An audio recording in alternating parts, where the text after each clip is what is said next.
Hello everybody and welcome back to Odin's movie blog. I am the critic who is a cynic. How is everybody doing? Looks like we got us a slow Saturday. We got 7 people in here already, but thank you for those who have joined us on time. I know that I was late, so I know that I wasn't on time, but what is going on, peeps? So first off, let me give a huge shout out to my patrons to get this party started. A Great Jedi, Adam Shawhan, Dave Bob, Delete System 32, Donald Hudson, Edward Coleman, Enrique Evangelista, Frank the Tank and the Shawhan Weeder Dog Clan, Greta Zenner, Harold Francis, The Hunka Chunka, Funky Monkey, Inflamed Wood, It's a Trap Productions, Jason Clark, Jeffrey Toon, Clafis, Laura Story, Matthew Kadish, Mr. Peabody and his evil twin, Outpost Dyer, Perpetual Punster, The DJD Show, Those Two Ball Guys, Tina B, and Wolfgang Lounge. Thank you very much for being patrons. That's right, it is a NFL night, so I should have taken that into account. I know it's not the World Class BSers or any of them, because I know that they're doing a solo stream starting around 9 p.m. So they were the smart ones. They decided to pick it a little bit later. I decided to pick it as soon as an NFL game was going live. So that might explain why there are people who aren't here, but I figured that I might be okay. Oh, the Chiefs beat the Colts. That's what I suspected was going to happen. But let's see, we got the Cowboys and Rams a little bit later today. I know that we have one person in this chat right now who definitely wants those Cowboys to win. But I still predict the Rams will win. It's not that I want them to win. It's just that based on record, etc., it seems like they would be the team to be able to win. So it's going to be interesting to say the least. Dave Bob is here. What is going on? Dave Bob. Steph is here as well. Tina, Big Daddy Sunbeam, of course, is here as well. Greta, hello everyone. And Odin finishing up trivia. Sounds good, Greta. It looks like it's going to be a very light night tonight, but that is okay. These nights tend to be the lighter ones anyway. But it is what it is indeed. We shall see what will happen. Oh man, oh man, oh man. All right, let's see what we got here. I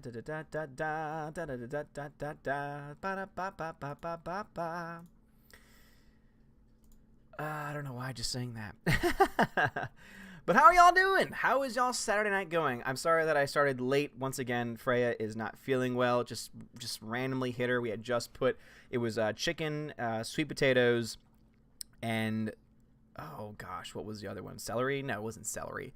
It was something else, something that she was eating that I wasn't eating. It was something green that I wasn't going to be eating. So that's the reason why, that's what we were doing beforehand. All of a sudden she became very sick.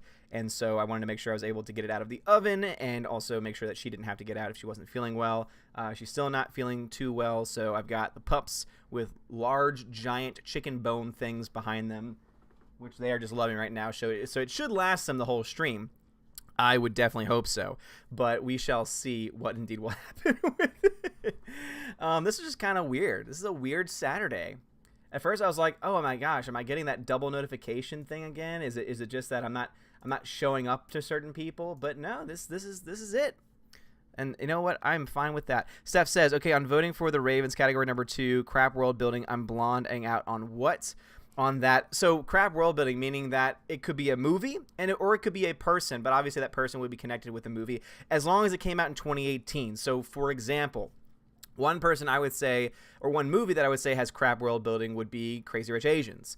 Some people would say Black Panther. I wouldn't personally. I think that the world itself, Wakanda, was pretty damn cool. So I wouldn't say that, but just things like that. So basically if there's a world, you could say Solo was a crap world. I think that a lot of people would agree with you there.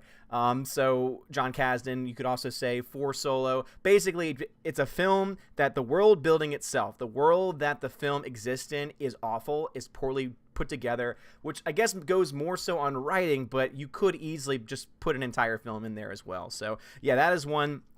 I'm very sorry about that. I did not get a notification. Dave Bob says, no wonder. Okay, that makes a lot more sense. That makes a hell of a lot more sense as to why that is happening, because that is normally the case when it comes to YouTube. So let me go ahead and tweet it out one more time just because people might not have gotten the notification. We are live. Ba-da-ba-da, ba-da-ba-da. Oh, YouTube. That would explain a lot, because I mean, normally it is, but we are live. I just saw Peabody put in there saying, when do you start? So, yeah, looks like YouTube is screwing up again, which there's no surprise. because that's just what YouTube does. YouTube doesn't care about creating an environment that's good for, content creators. It's just all about, man, oh man. But I'm glad, Steph, that you got it. So yeah, it sounds like some people did not get the notification. So that means that we might have to have a delayed start to the movie, which I'd rather not do. But if no one's getting the notification, and there are people I know that were interested in seeing Labyrinth, then it's going to be a very, very complicated time. I don't know why I didn't notify people. God, I hate YouTube. I hate YouTube so much. Patrick McDuff, what's going on, bruv? Yeah, but see, if Patrick McDuff isn't the first person in here, then you know something's wrong with YouTube, because as soon as that notification goes live, boom, Patrick McDuff always gets it first and is always in here, and it's always like, when I know that, I know it's a good day because I know the notifications have gone out. So obviously something was off today because of the fact that he's coming in late. So, and obviously I started late too. So looks like we might start to finally get some people filing in. I don't know what the heck's going on with YouTube. Oh man, oh man, oh man. It's just so frustrating. It really is. Like, and YouTube doesn't care. Like, they always say, "Oh, we're working on it. Oh, we'll look into it." It's like, no, you're not. You don't care. You're making your money. You're ripping off people by taking 30% of any super chats that go their way. And it's like, why should you get that money? Like, what have you done to be able to deserve anything for that reason? So, Peabody, what's going on, man? Sorry you didn't say Yivo. Thank you, man. Yeah, no one's getting the notification, and it's really starting to tick me off. Yivo says, I did not get a notification. I checked, and it seems the bell unchecked itself for me. Oh, my God. Wow. Okay, well, now is going to... So, all right, here we go. Live tweeting, guys. So, YouTube, I just went live, and my community is telling me their bells were unchecked themselves. Why do you hate content creators? Please just answer me that. That's right, I'm salty. And sometimes maybe that's the reason why they don't get back to me, but at the end of the day, I'd rather be salty and honest with them than not. And they can't stop me. So, hashtag YouTube rewind, because let's just remind you of how that was a travesty. And then let's see, what would be a good GIF? WTF, maybe? Oh, that's perfect. Oh, that's perfect. Gotta go for this.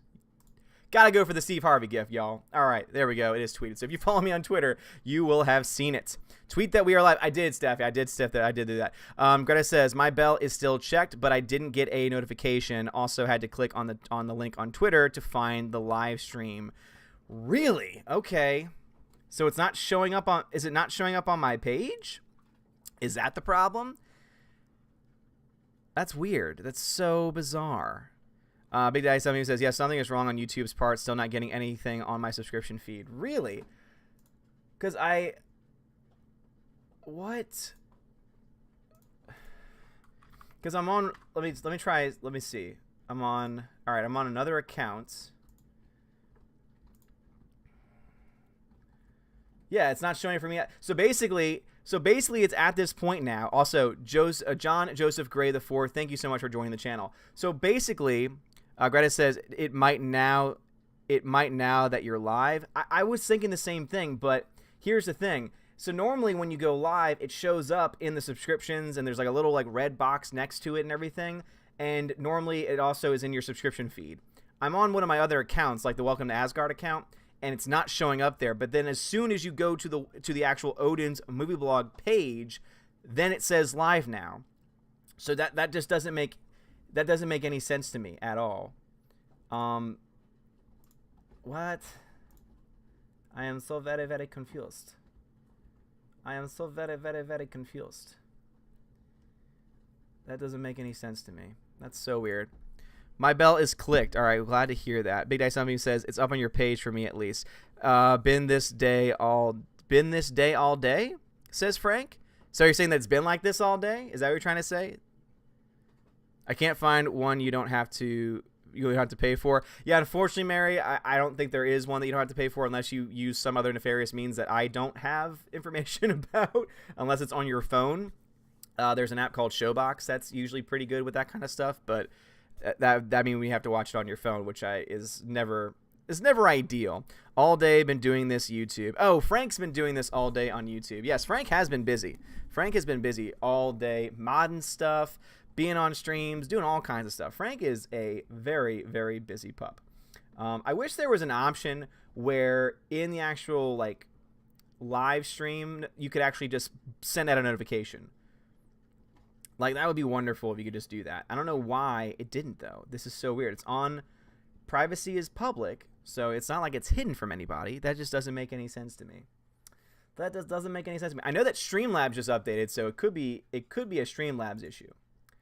It could be a Streamlabs issue. I'm still going to blame YouTube because, I mean, it's more likely than not going to be a YouTube issue. But I also think, no, YouTube has been messing up all day with not doing notifications. Oh, okay, Frank, gotcha. Thank you for clarifying. All right, well, that makes a whole lot more sense. Okay, so then it's not Streamlabs. All right, at that point, then it must therefore be YouTube, which, again, makes total and complete sense to me because YouTube is just known for screwing people over. So looks like we're gonna have to delay the start of the stream, though, I guess. I mean, I don't want to delay, but also if no one's getting a notification, it makes a lot of sense as to why people aren't jumping on. So that's very upsetting. Tina says, I haven't seen a notification from anyone today. Okay. Gotcha. All right, so I take it back. It's not a Streamlabs, which is nice to know. It's always good to be able to narrow down where the problem's coming from. Patrick Duff says, Discord is how I have found out about the stream. And that's the reason why I had the Discord. That's the reason why I say follow me on Twitter or on Discord, because that's where I post links to videos and where I post... That's interesting, though, because I'm amazed that anyone even watched the videos that I posted today if the damn notifications aren't working. That's crazy. It also would explain why it was a little bit shorter.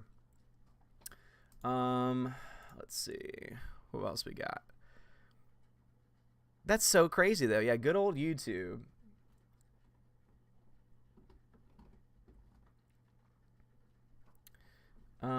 Let's see. But yeah, people still saw the video that I made today on The Rock responding to that fake interview that was posted. And it's so funny because so many people like just didn't actually do their like Mecca Random like admitted to making a mistake like when she made her video because the truth had not come out yet. So had the truth come out, she wouldn't have made the video in the first place. But there are people who are posting on my video trying to act like it's still a thing, like The Rock actually said these words. It's like, no, they didn't. They deleted the damn story once like The Rock came out and was like, no, this is completely false, which is kind of hilarious when you think about it. At least when talking about this, damn thing. Tina says, I was meddling on your channel and saw the videos had dropped. Glad I knows. Oh, really? That is so annoying. That is so damn annoying. Wow. Let me see if there's a bigger problem. Let's see. YouTube notifications. Let's see. YouTube has been so bad the last couple days. My love stream views are a fourth of what they're supposed to be because notifications suck. Why is this happening? Third day in a row. Not one person gets my notifications. So my live stream didn't send notifications. Yep. Sounds like everyone is having that issue today. Man, that sucks. Man, that sucks. That's awful. Now I have this new stuff down here for Streamlabs, though. What is this? Schedule stream? No, I don't want to... What would this do? Okay, well, that's kind of convenient. That could be convenient. Okay, Streamlabs might be making my job a little bit easier down the line. Now it's saying 0 people are watching? What? What's going on? All right, the live page says 12. But the Streamlabs says 0. It doesn't make any sense. Celtic Dave. Well, hello there, Odin and friends. What's going on, Celtic Dave? How's it going? I guess the bell thing was just me. Weird. Well, Evo, you're not the first person that's told me about that because people get unsubscribed randomly. The bell gets unchecked randomly as well. So it actually makes total sense to me. See, the problem with this, though, is that for channels like mine that are smaller, that are not like these 100K plus channels that people are going to be like paying attention to, and the followings are so big that you can get the word out much faster, it's not going to affect them nearly as much. But as you saw, like there were some people on Twitter who were saying that their sizes were like a fourth of what they normally are, so it's still taking a cut into some larger channels too. But it really sucks for smaller channels like mine because how are people supposed to find out about it or learn about it if it's only showing up on my page, and the only people I can contact are people that follow me on Twitter, which not everyone uses Twitter, or on Discord, and not everyone uses Discord. So I'm lucky that I have you guys here, and I have amazing Valkyrie, and I have an amazing group of people that are able to follow me and stuff. But man, this is frustrating. Elder Kayuga says, Odin, most of the time I just re-click the bell to get notifications. It works most of the time. Well, that makes sense, but you shouldn't have to do that, Elric. Like, seriously, that's what frustrates me so much, is that you shouldn't have to do that. They shouldn't make it that difficult for subscribers to be able to find out when people are posting videos. Powder Duff says, Odin, I see the live stream on your page, but it's not in my subscriptions. Interesting. I said the same thing. Yeah, so I noticed that from my page too, that it was doing that as well. So that is extremely frustrating. So Hyperd, I'm glad that you could find it. I'm glad that you could find it. Mary, I'm glad that it wasn't too bad of a rental. But I don't know when we're going to start now, because knowing that there are no notifications, I don't want to start and then people come in late. So let's start at 7:20. Let's let that be let's try and start at 7:20. Let's give people another like 14 minutes, like 15 minutes or so, just to see if that's going to be enough time for either YouTube to finally set out a notification, maybe, or at least for people to get the word out, or find the notification on Twitter or on Discord, etc. So at least that way people have time. Patrick Duff says, it would be nice if there was a YouTube alternative that is better than YouTube. I agree. And obviously people usually say, oh well, you could go to Twitch, but Twitch has its ups but also has its downs as well. So it's really not a viable alternative for a lot of people. And so, I mean, it would be great if there was an alternative. Unfortunately, that just doesn't seem like it is the case. But all I can say is if people like Jordan Peterson are able to make a Patreon alternative, then it might not be too long that we finally get a YouTube alternative, one that actually puts more control in the hands of creators, one that actually maybe even lets advertisers have a lot more direct contact with content creators. I think that could be really cool. Maybe a group that doesn't take too much off the top, that has a reasonable expectation. Salta Dave says, where I got all my notifications from? Discord. I mean, that's why I always recommend get in the Discord, follow me on Twitter, because YouTube is so unreliable. And, it's so funny because it always reminds me of my students when they ask me, oh, well, oh yeah, would you ever, if you ever got really big on YouTube, would you quit your job? And I'd say, hell no. YouTube could go away tomorrow. YouTube's not guaranteed anything. And they don't ever really think about it. Like, all of them have this dream now, especially since it's a big thing, of becoming the next big streamer, becoming the next PewDiePie. And it's like, okay, PewDiePie could quit YouTube tomorrow because he's been able to build a brand that he's able to sell, and he doesn't really rely on YouTube anymore. But for everyone else, for most other people who still rely on YouTube to get the name out there and ad revenue and all that stuff, can't do that. Hiram says, pretty sad to hear Glass with bad reviews. I was going to say the same thing. However, the people that are giving the reviews, I find suspect. See, normally what I try and do is you don't just look at the percentages. You don't just look at the Rotten Tomatoes percentage. You always want to look and see what the actual reviews themselves say. And from what I've read of the reviews, I still have a lot of hope for this movie. And I think that it has still a lot of potential nonetheless. Now, of course, am I worried? Am I probably not going to like it as much as I should? Probably. But at the end of the day, I have a lot more hope for it than otherwise. Because if you know anything about some of these critics, they will condemn something for any given reason. For a great example of this is the reviews coming out early for Punisher Season 2 are, there's a lot of negative reviews because they don't like the fact that there is a character that is violent and uses guns. And so they have to, it's like this within their DNA that they have to give it a bad review. They have to find something about it to be able to say, this is the actual thing I'm complaining about, when in reality, it's nothing more than the fact that it's violent. So yeah, you always want to take reviews with a grain of salt. Mary says, Crapola, hopefully they'll be able to come in soon. I only got your Discord notification. Well, Mary, I'm glad that you got it regardless, because it's the very sorry I had to let the puppies back in. No problem, Steph, at all. But Mary, I'm glad that you at least got the notification, unlike it looks like most of the people who follow. This is absolutely ridiculous. Like, this is really frustrating. How in the world did anyone find my channel today? So it sounds like basically you had to manually search for something. So I guess I picked a good topic for people to look into. Lord. Daybob says, you have to have options, something to fall back on. As Dirty Harry says, a man's got to know his limitations. Very true. Very true, Daybod. It's always good to have options. There should never just be one thing. That's why we used to be against monopolies. And we still technically are, but then you look to Google and Apple and Disney, and you're thinking to yourselves, I guess they're technically not monopolies, but they're getting close. Disney, at least, is getting very, very close. Apple, not so much. Maybe not to the same extent, but definitely Disney. Evo says the stream shouldn't be in my sub feed, right? Because it isn't. It should be in your sub feed. See, that's, yeah. So Evo, that shows that there's a problem on YouTube's end and explains why you probably also didn't get the notification. Because normally it's going to show up in your sub feed, and also you'll usually get that notification as well. Patrick Randolph says, "Oh, and there is this great YouTube channel I enjoy that was forced to delete 90% of all of its videos today due to the entire channel getting demonetized for no reason." Oh my god! Wow, that's ridiculous. I'm always afraid that's going to happen. I'm always afraid that someone's going to be like, "Oh, because you've used articles in your videos, you have to take them down and you can't get money from it." And I'll be like, why are you waiting until now? Oh my goodness gracious. They're so ridiculous. Eric, what's going on, bro? We are struggling to find people. Whoa. I think my dog, Willow, finished her bone, which is ridiculous because this bone is gigantic. Willow, have you seriously finished? How? You're a monster. Oh my god, it was a giant chicken leg bone, like dense. It like had heft to it.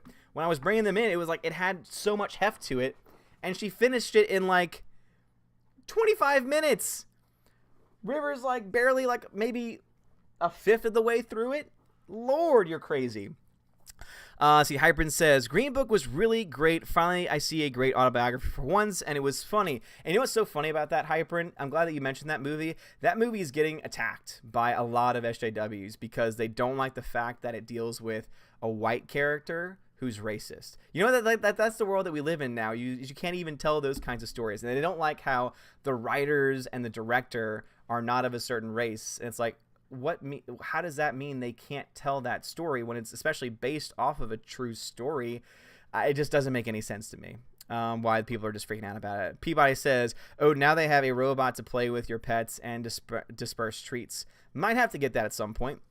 Hyprin says, "Odin, if Tony from Green Book was in your house, he would have thrown a lot of chicken bones for River to eat." You're damn right about that, and there would have been a plethora. See, River's not the problem. River is still enjoying her bone. That's why she's crying, is because Willow is just staring at her, wanting the rest of the bone, but she's already finished hers.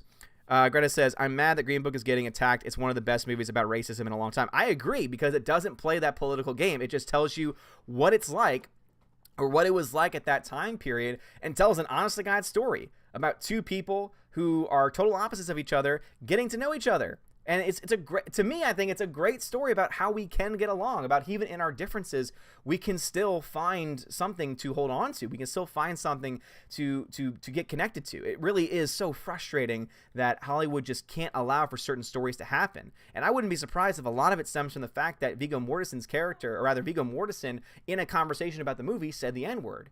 And it's like, they just, we can't allow that. It's like he wasn't using it against somebody. He was using it in a discussion about the movie that deals with that particular subject, and he was trying to explain the historical significance. Now, is it appropriate necessarily? I'm not going to say that as far as, going that far with it. But to say that he should be lambasted and forced to apologize, that's ridiculous. Hyman says, anything that does not imply to certain snowflakes, they'll always attack. I love the movie because it doesn't tell the cliche anti-white, anti-race, blah, blah, blah. Exactly, because guess what? It shows both people from both races in essentially a positive light. And they would only like the movie is if it made the white man look evil and terrible and bad and bigoted. Only then would it be okay. Only then would it be fine. But the fact that the guy from the very beginning is very likable, even though he's obviously ignorant, and then over time becomes less ignorant because guess what? He learns, and that's how we get rid of ignorance. That's how we get rid of racism and hatred, is by education. And eventually over time he changes. But I guess they didn't like the fact that he was shown as being funny and comedic. It's like, oh, we shouldn't laugh at that.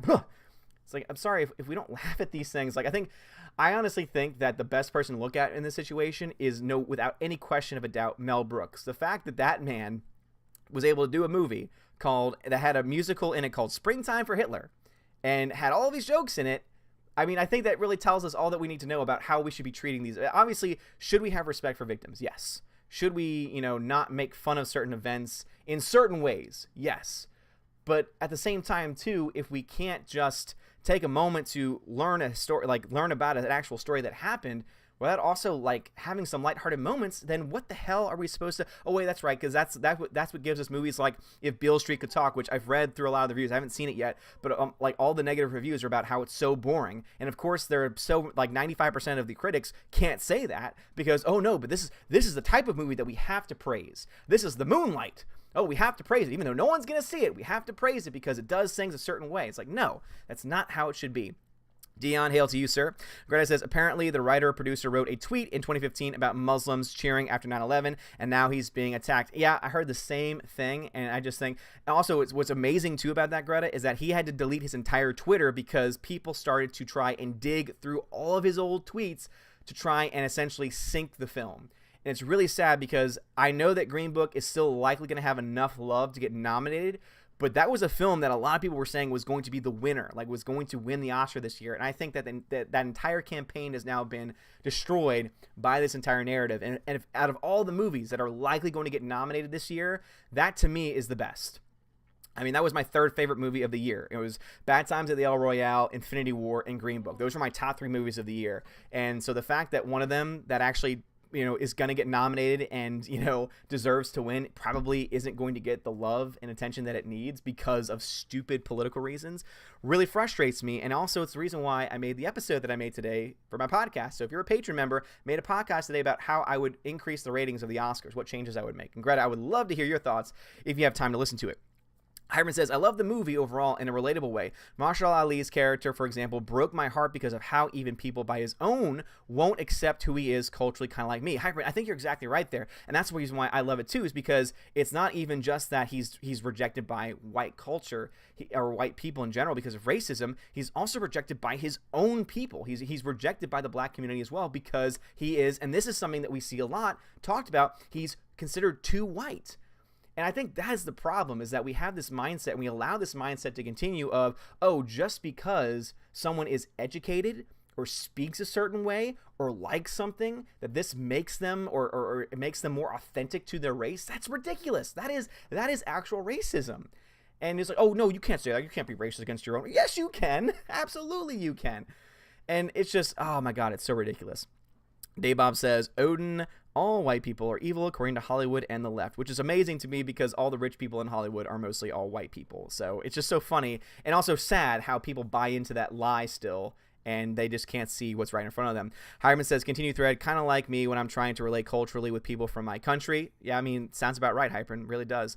Rookie Critics in here. What's going on, bruv? Greta says, yeah, I thought it would win too, and I wanted it to win, and now sadly something that doesn't deserve it will probably win. Yep. Something like If Beale Street Will Talk, or Black Panther, or The Favorite, or something that fits, again, the political lines that they wanted to fulfill, those are going to be the ones that are going to be most likely to win, which is really, really sad.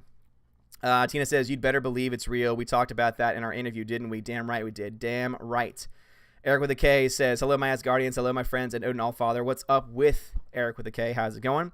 Hypern says, just want to share, people from my country usually love stereotypical dramas and sport, like where I'm a guy who just loves movies. But I think all of us deal with that. I mean, for example, I'm from the South. I'm from New Orleans, and people therefore have a certain expectation of how I'm supposed to talk, of things I'm supposed to like. I'm not a Saints fan. I don't buy into New Orleans culture. I want to leave the city.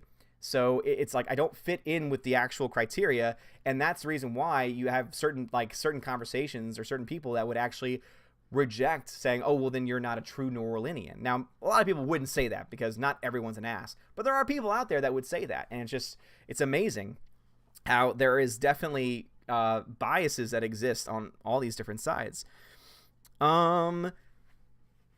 Rookie, you misspelled my name, man, so that's why I didn't pop up orange. I'm glad that I saw it. The Rookie Critic says, do you have any favorite foreign films, Odin? Foreign films, it's hard for me to get into foreign films just because it's hard for me to follow along with subtitles. I'm totally going to just admit that. But as far as favorite films of all time, Seven Samurai is up there because it's absolutely a masterpiece, no doubt in my mind. Let me think. I usually only tend to see the movies that also get like a lot of attention and nominations. For example, I think it was from Iran, Separation, which was actually pretty good. Overall, I liked it a lot. And those are the ones that come to mind. I'm sure you could mention some. Gosh, this one was maybe oh my God, where was this from? It came out maybe like 4 or 5 years ago at this point, and it was about a character who is accused of child molestation, but he actually is totally innocent, and they believe the child, and it's a story that a lot of people didn't like because they say, oh, well, now people are going to doubt. It's like, well, it does happen. There are false accusations that do happen, and that's why we have to take every accusation not only seriously, but also assume that, it could either be not just true, but also false as well. And I'm forgetting the name of it, but it was very, very good. Hartman says, don't mean to sound emotional, brother. I just like to share this stuff personally with you, brother. No problem at all, bruv. I always appreciate whenever you share your stories, man. 70B says, have you heard of Annapurna? I may have the wrong name, and it's a film company run by a billionaire's daughter who said she doesn't care for movies make money. She did Vice as well. Yeah, I mean, I know exactly what film company you're talking about because I see, they make movies every year, and yeah, it's so ridiculous, it really is. Like, oh, as long as the message gets out there. But I mean, they can do whatever they want with their money. Knowing that, I'll try and choose not to see those movies. Greta says, Odin, I'd be happy with Bohemian Rhapsody or Roma winning though, but I know how you feel about Roma. Again, Roma is beautifully shot. It's just boring, and it has, again, no rewatchability. And some people try to say, well, not all great movies are rewatchable. The most iconic films of all time are movies that you can watch again. I have no desire to ever watch Roma again. Ever in my life would I ever feel the need to it. That doesn't mean I think that it probably should. If it wins Best Cinematography, for example, great. I think that is definitely something that it's worth winning because it's so beautiful. But yeah, I see what you're saying. Bohemian Rhapsody was great, and I can't wait for my Blu-ray to come in February. Ricky Critic says, I figured out why I wasn't watching Odin stream before. I wasn't subbed. Now I get notifications. Glad to hear that. Well, everyone that's watching now did not get notifications because YouTube is just messing up right now. Greta says, does it star Mills Mickelson? Yes, it does. Yes, it does. Harvard says, random question. What's your favorite love scene that isn't dirty? For example, Last Samurai had that with the window dressing up Tom Cruise instead of cliche love scene is my personal fave. All right, that was a lot, packed into one. I know what you're talking about. Nothing that comes to mind, but I love Mads Mikkelsen. Thank you very much, Greta. The Hunt. Yes, that's right. Greta, you're right. It's The Hunt. The Hunt is a great foreign language film. But yes, going back to your question, Hyper, I can't think of any off the top of my head. All I can tell you is that I appreciate so much more. Christian Hamill, welcome to the channel. I appreciate so much more when films are able to present like actual love and not just sex. So yeah, I definitely agree with you. Hyper, again, I know it was a weird question. Just wanted to ask a different, unique question. Definitely hear where you're coming from. Let's see. Rookie Critic says, I'm trying to watch more foreign ones. Tempopo is good. Pan's Labyrinth. I hear Old Boy's cool. I've heard a lot about Old Boy as well. Now I'm curious about how Japanese dubbed Avengers would sound. Nice, Rookie. Yeah, I mean, when you get into it, I mean, I think the works of Miyazaki, which are technically foreign language because they were not originally made in English, are great. So great anime films. So I would recommend My Neighbor Totoro. Might be my favorite out of all of them. Howl's Moving Castle is fantastic as well. Arrow the K says, and the Spanish Musketeer with Viggo Mortensen is good. Odin in Spanish, obviously, but it's good. Viggo Mortensen's in a Spanish film? I had no idea. Interesting. Donald Hudson, hello there. What's going on, Donald Hudson? What is going on? What's going on? Greta says, Odin will mess you up. Yeah, that's what I hear. That's the reason why I kind of just put it off to the side for that reason. Mecha Random's here. What's up, Mecha? Mecha, what's going on with notifications? Are you having issues with people not getting notifications as well today? I hear YouTube's messing up. Hybrid says, what if Miyazaki made Lord of the Rings and current Star Wars? Man, it would be... it wouldn't be the same, but it would be beautiful. Like, visually, it would be stunning. Like, no questions in my mind at all. Francis Wake. Hello, Odin. Hello, all. Welcome, Francis Wake. Glad to see your name in the channel. Christian Hamill, welcome to the channel. I just saw you sub, so thank you so much for joining us. Thank you very, very much. Megan says, I don't know. I've been out all day, and my videos went up at 1 a.m. and 6 a.m., I think. Damn, girl. Don Hudson says, notifications are effed up today, Odin. Yeah, that's what I figured. Hamlet sure got a notification, but you also got here late. So... All right, let's see. It's 7:25, guys, so let's go ahead and get ready to watch the movie. So if you don't know, on Saturday nights, we watch a movie together. Unfortunately, because of copyright and stuff like that, I can't play the audio, I can't play the video, but we all sync up together and start watching the movie at the same exact time. Tonight, we are watching a classic David Bowie film, Labyrinth, and it's one of my favorite Jim Henson movies, without a doubt, but I would even say one of my favorite musicals of all time, because this is a musical, let's just be honest. And, oh man, it's so good. It's so good. So, guys, go ahead and get your copies ready, since it looks like we got people in here. Rookie Critic says, many people have been having issues streaming Lethal Lightning, Bonnie, At Dawn, and other people issues with notifications. Thank you very much for that. Appreciate it. Appreciate it very much. Francis Wake, I see that smile. I see that. Mega says, I got notified for your rock video earlier. Okay, so I guess it's just not working with certain people, I guess. It's just so weird. I don't like YouTube.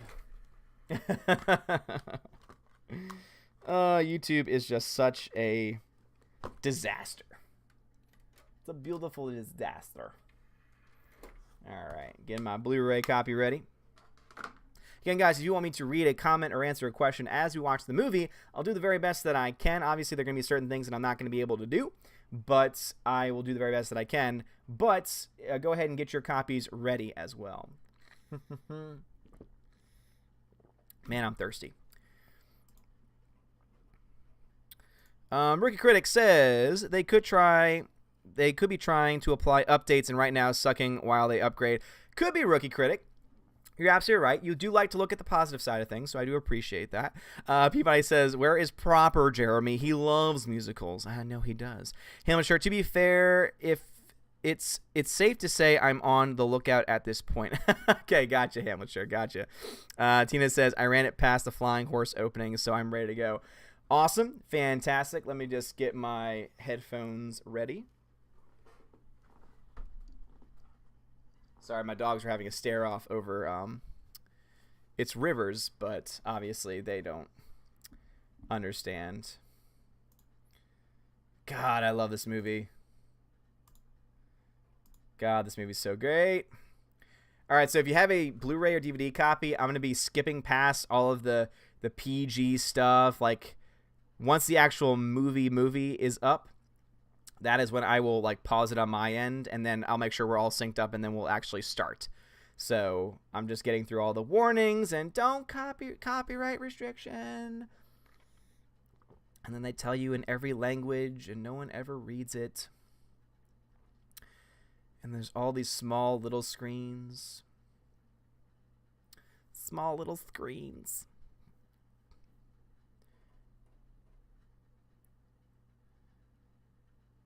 All right, I'm at the very beginning of the Flying Horse. So I'm literally like getting right there. So it sounds like that's about as close as we are going to get. So let me go ahead and, so I'm technically at 2 seconds on the actual movie itself without all that extra stuff.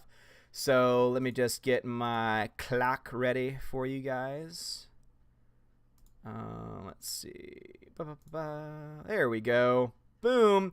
All right, is everybody ready? Let me know in the chat. That way we can all sync up together. I'm very excited. I haven't seen this movie in a while, at least from the beginning. I've watched, of course, I've watched like the songs, especially like Dance Magic Dance. I've watched that over the past year because I have to watch it at least once a year, probably more than that.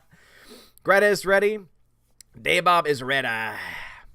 Tina is ready as well. Yivo is ready. Big Daddy Sunbeam is ready as well. Tell us when you are past the Flying Horse. How about you follow the clock, Mary? Shawhan says almost. Okay, Shawhan. Gonna make us wait. Damn you. Hyprin says ready and chillin'. Donald Hudson. 1 second. All right, it's been 1 second.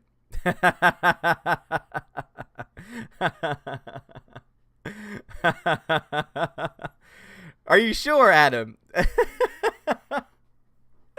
Are you positive? Happy B-Day, Odin. Yes, very true. Peabody. Guys, it is Mr. Peabody's birthday. So everybody wish Mr. Peabody a happy birthday in the chat. He is great. Flying horse is gone, says Tina. All right, well, I'm at the very beginning of the flying horse. That's where it's paused. Because, again, I know how movies work. I'm kidding, guys. I'm kidding. All right, guys. So we are going to be starting the movie in 3, 2, and 1. So, guys, follow the clock if you want to know where I am in the movie. Don't ask me where I am. Follow the clock. If you don't have a clock, you'll know by what I'm talking about in the movie. The flying horse just flew by. And now it says TriStar. TriStar Pictures. That's where I am. Ooh. Henson and Lucasfilm. I forgot this was Lucasfilm. But it's a Jen Henson film. Oh, look at these effects. Oh, look at these effects, man. Damn right. Rest in peace, David Bowie. Greta says, the owl in the title sequence is computer generated. The first attempt at a photorealistic CGI character in a feature film. What? No.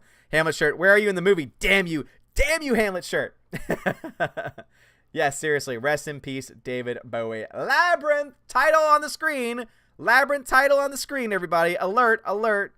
All right, now it's gone.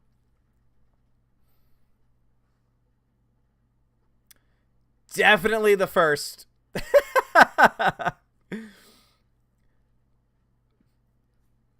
Ah, yes. Yes, David Bowie. Sing to me. Hybrid says, fun fact, Denis Villeneuve originally wanted David Bowie to play Jared Leto's villain character in 2049. Oh my God, that would have been amazing. Man. Brian Henson, that's right. Frank Oz too. Damn right, man. Thalha says the baby is a set of twins. One was good at crying, the other laughing. I knew they were a set of twins. I did not know that one was good at the other. Songs composed and performed by David Bowie. Damn right.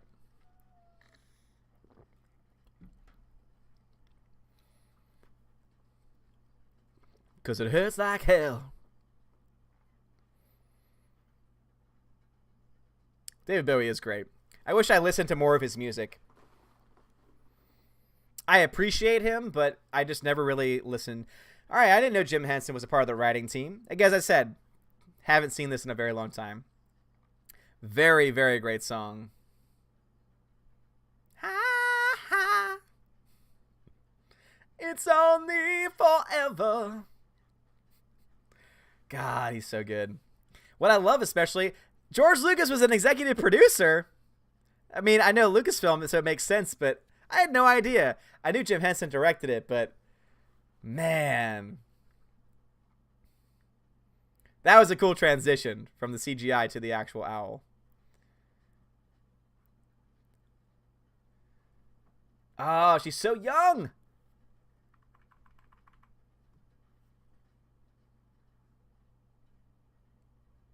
She's so damn young here. Wow. I always forget.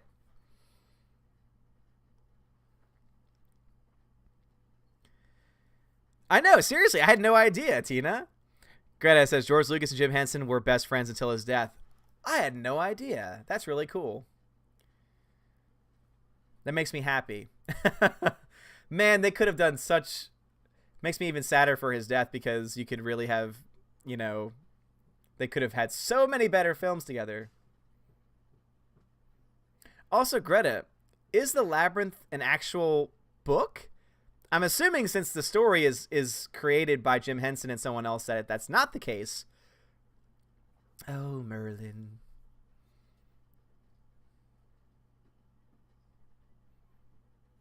$7 o'clock and still daylight. Damn. God, I love the soundtrack so much. It's so David Bowie. I love it. Greta says, got some trivia. Hold on. Sounds good, Greta. Peabody says, David Bowie praised her. She was 14 in the movie, and Bowie was impressed with how mature and professional she was. She was 14 here? I thought she was a little bit older at this time. Wow. No, I would agree with him. Like, it's very impressive. If I say I teach 14, it's like I've taught 14-year-olds before, so trust me, I know that this is very impressive. Greta says the movie is loosely based on Outside Over There, a children's picture book written and illustrated by Maurice Sendak. Sendak is famous for Where the Wild Things Are. Interesting. That's not fair. Modern day SJWs. Oh, Merlin. Oh, poor Merlin. So, fun fact, my best friend and his wife, they have a Shih Tzu named Merlin. 14 in the movie? Really? Suicide Grunts, what's going on, bruv? Angel Butler, that's okay. There were notification issues. We tried to delay it, so we're only 5 minutes into the actual movie.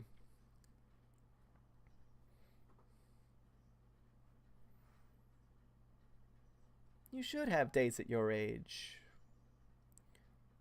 I can't do anything right, can I?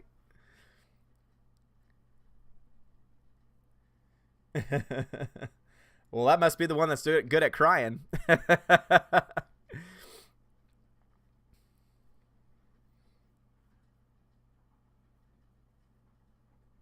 For being very loosely, and that must be why Where the Wild Things Are is a featured book here. Oh man, it all makes sense. It all makes sense now. Thank you for that information. Greta says, there are pictures of David Bowie on Sarah's mirror alongside of a model figure of King Jareth in the vanity in Sarah's room. Really? Well, yeah, I mean, there's one of the characters right there. Yep, there's David. Look at him. Look at Bowie. I've never noticed that before. Look at those pictures of Bowie. Oh, that's fantastic. There's the Goblin King. Okay.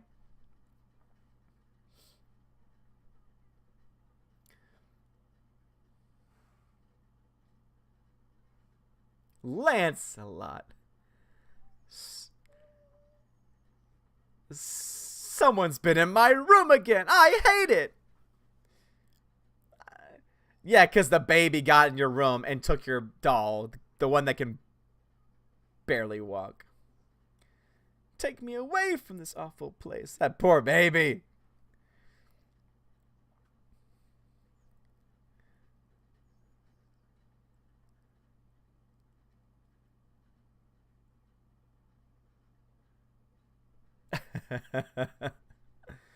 Oh, no. How long is the movie? About an hour and 30. We got about an hour and 30 left. It's about 90 minutes. Donald Hudson says, I always thought you could find all the characters in her room. I never thought to look for those things. As I said, it's been a very long time since I've seen the entire movie, so I never thought to look for it. Greta says, Helena Bonham Carter, Jane Krakowski, Sarah Jessica Parker, and Laura and Marissa Tomei all auditioned for the role of Sarah. What? Really? Damn. Suicide Grunt says, I had to escape from the news. It's so insufferable. Yeah, dude, it's so bad right now. Oh my god, I love them. Jim Henson was just amazing at his puppetry and his crafting of the puppets.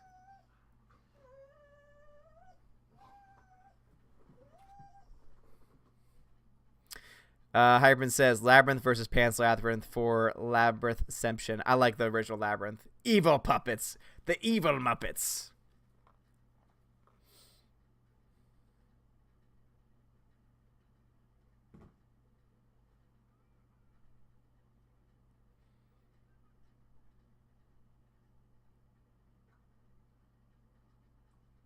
Yeah?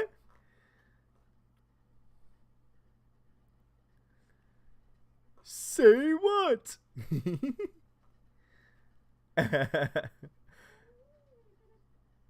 I love the goblin design so much.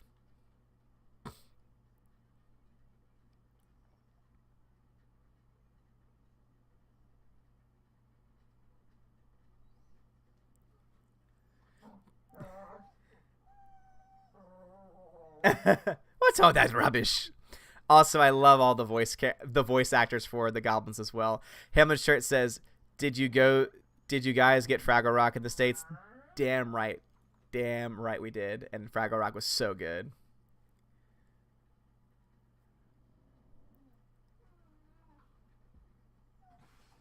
Did she say it?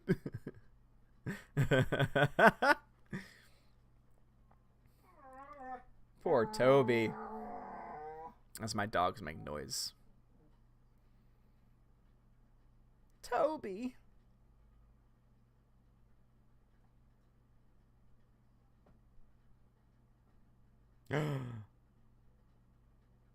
Right now.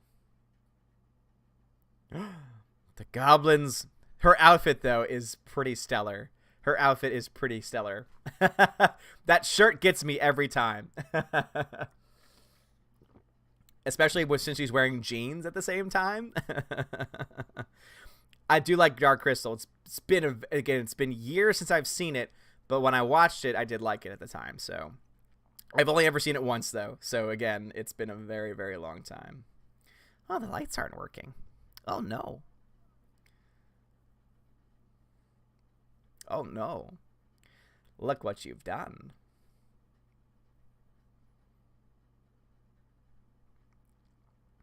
Dude, 80s clothes, yes, Mary. 80s clothes are fantastic. 80s movies are fantastic.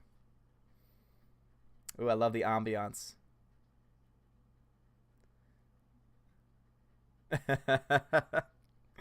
Hybrid says, you hardly see them make any puppet movies anymore. That's true. And then the ones they do make are some of the worst movies of the year. For example, that movie with Melissa McCarthy that I didn't see that came out like in January of 2018. It's probably going to win some Razzies. The Happy Time Murder Mysteries or whatever.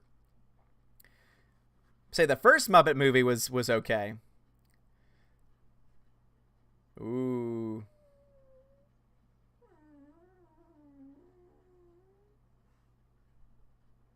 The production design for this movie is just fantastic.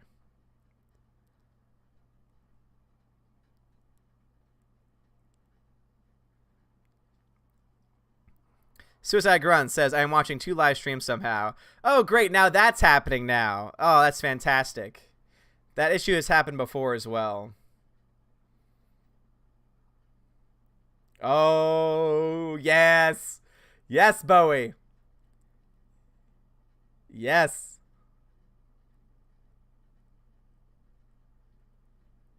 What's said is said. Ah, yes. Greta, Michael Jackson, Prince, Sting, and Mick Jagger were considered to play Jareth. I'm so glad they went in this direction. You don't just get him, you get his music too, and it's perfect. Play with your toys and your costumes. Forget about the baby. His eyes are 2 different colors? I never noticed that before.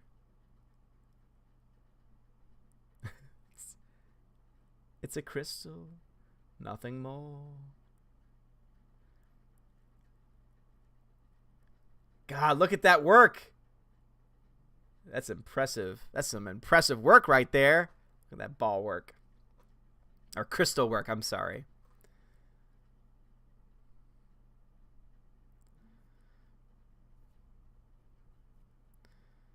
All these David Bowie things are bringing me down.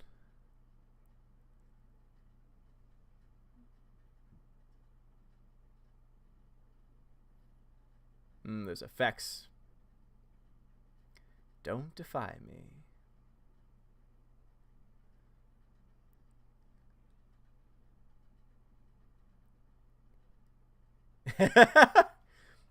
Those puppets are great.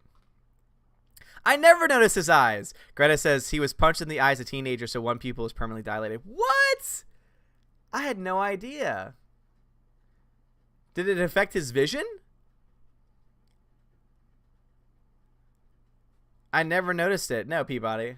As I said, I was never like a huge... I like him in this. I like his music generally speaking, but I was never like a huge fan, so I never really looked into his history. And also, I never noticed it in the movie either. What a pity. It's further than you think.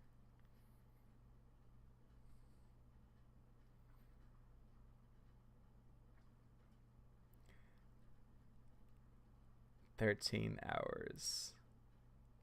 Perfect. Oh, that fade! Such a pity. It's a birth defect? What? Which one is it? Damn right, it's Tico.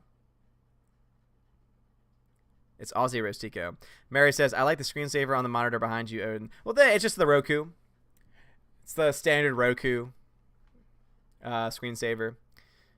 His eyes, I know, right? It does. It says that crystal work was done by professionals standing right behind him. The guy could only feel the crystals, not seeing them. Bowie was always a good sport. That's awesome. That's cool. That's really cool. I figured it wasn't him. Like, oh, yeah, that's right.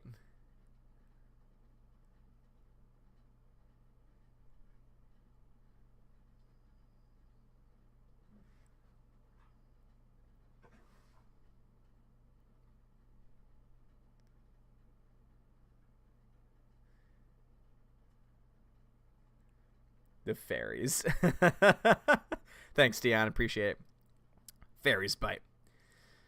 Peabody, he does have one brown and one blue, but Greta was right about the fight. Interesting. Oh, okay. So there's both things going on then. Okay, interesting.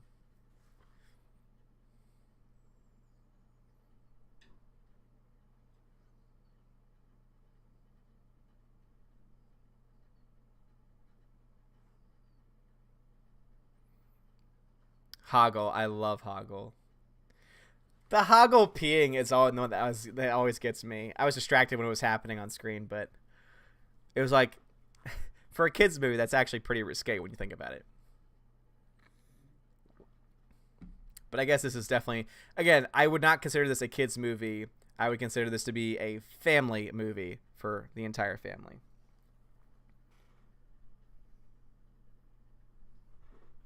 My dogs are being really cute, distractingly cute, I would say.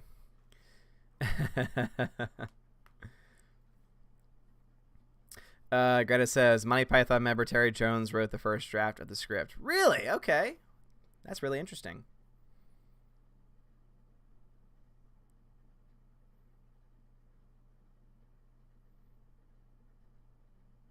Ooh, the Labyrinth. Very well done effect there. Very well done effect. The little worm. Oh, Donald Hudson. I love the little worm. Hello. No, I said hello. It's one of my favorite parts.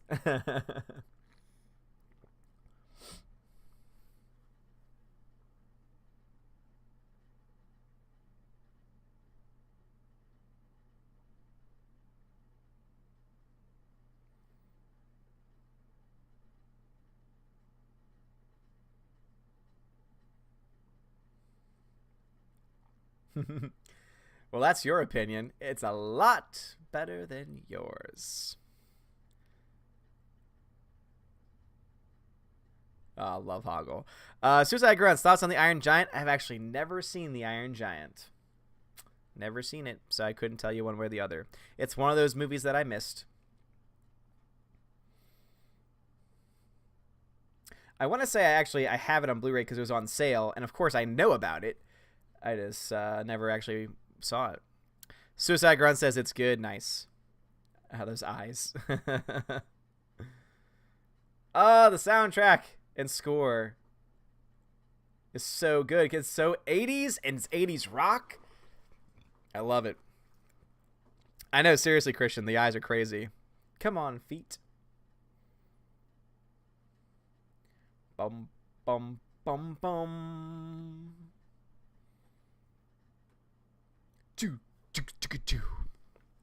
Climb over the wall, girl. What's up, Perth?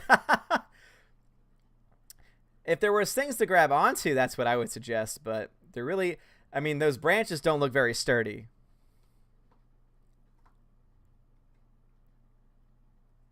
And their turns or corners or anything.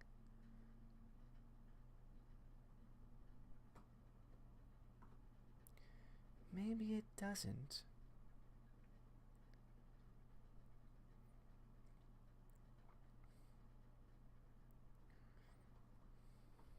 Dave Bob says, my 3-year-old grandson and I watched the Iron Giant a few weeks ago. Nice! All right, Dave Bob. Again, it's definitely something that I'd want to watch at some point, because I've heard nothing but great things about it, and many consider it to be one of their favorite childhood films, favorite animated films. So, because it's one of those animated films that is, again, more of a family film than an actual kids film. So, oh, my Valkyrie are in sync again. It happens a lot. I think they spend too much time together.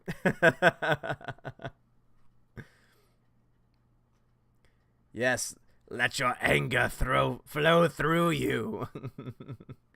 Here it is. Yes. Hello. I love it. He's so cute. He's so cute. No, I said hello, but that's close enough. I love it. Yeah, that's right. G Monkey, as soon as Dance Magic Dance starts, I'm singing. It's one of the few songs that I actually know. Come inside and meet the missus.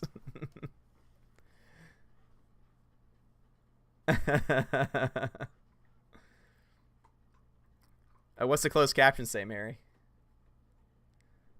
Look at the little worm. It's also a very impressive effect that they're able to do, because you can tell they're using some kind of... Come inside and have a nice cup of tea.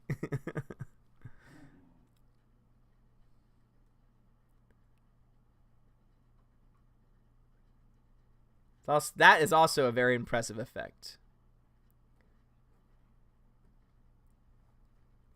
Things are not always as they seem in this place.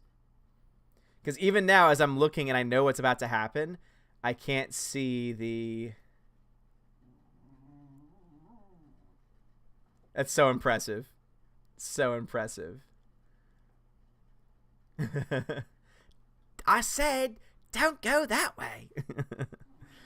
Oh, thanks, Hyper. I appreciate it.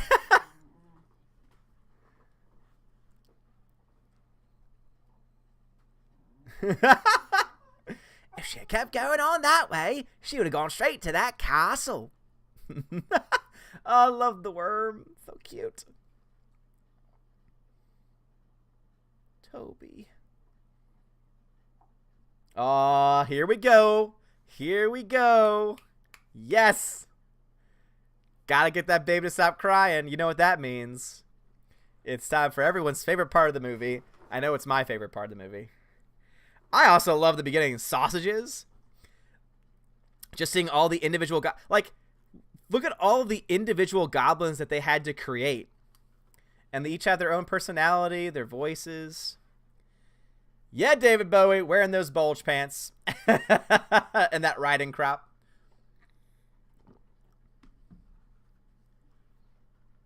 And the chicken. Jagan, what's up, bruv? You remind me of the babe. The babe with the power. The power of voodoo. You do. Remind me of the babe. Quiet! A goblin babe.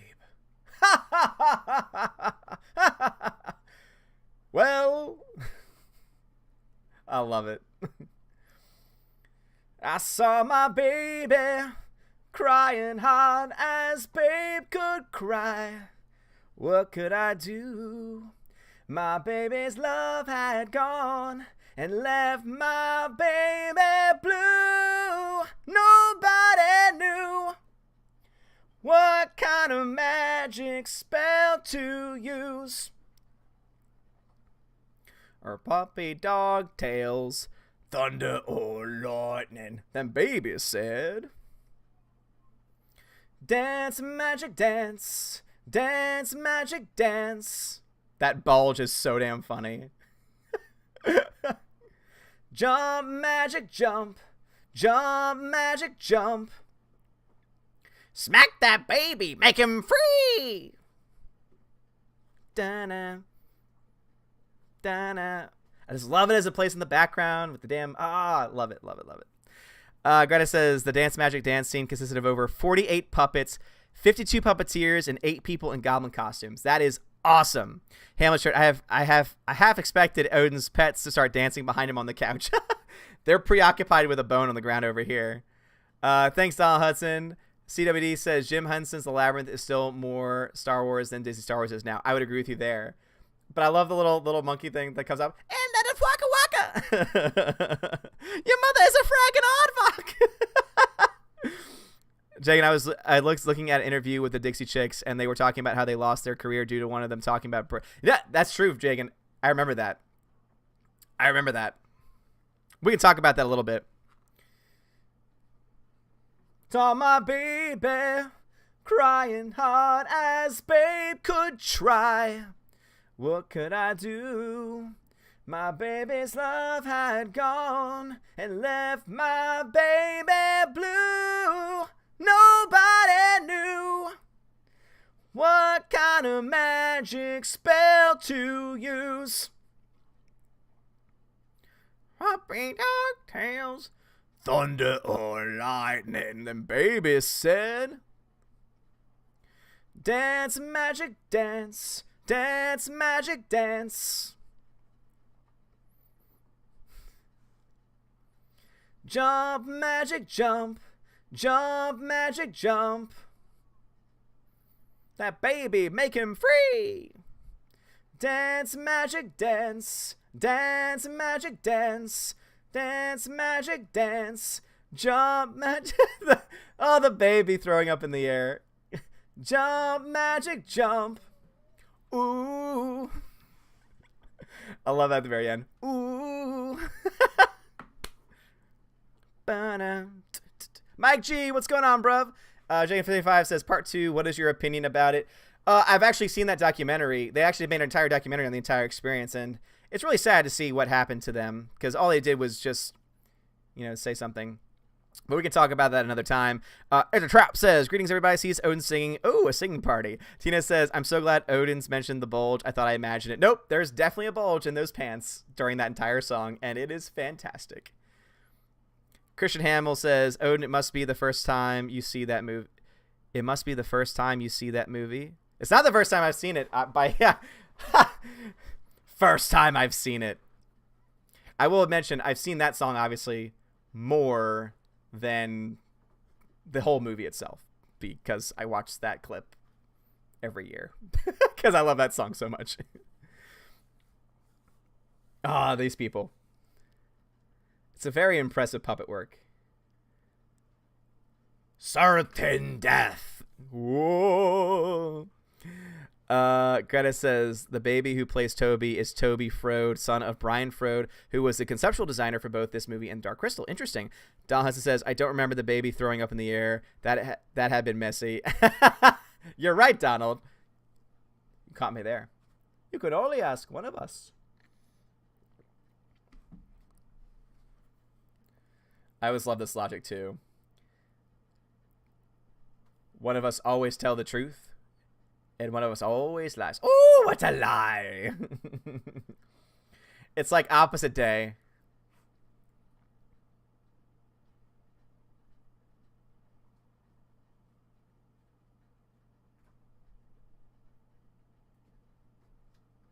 What do you think? Really, I don't know.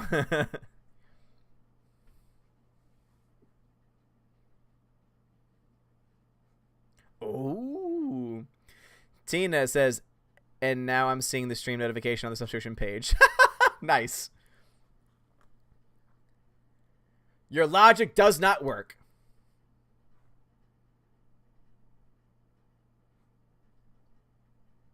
I don't know. I've never understood it.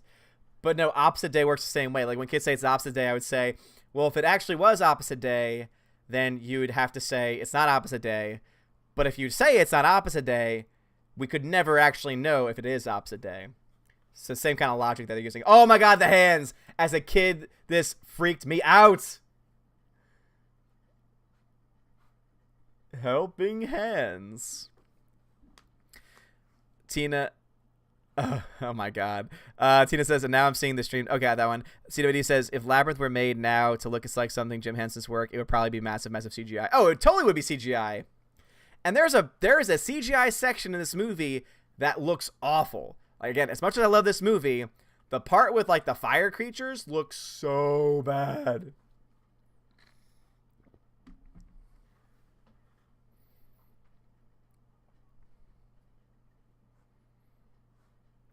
She chose down.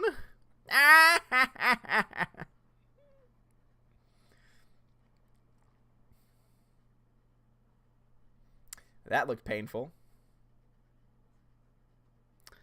That looked extremely painful. She's in the Ubiland.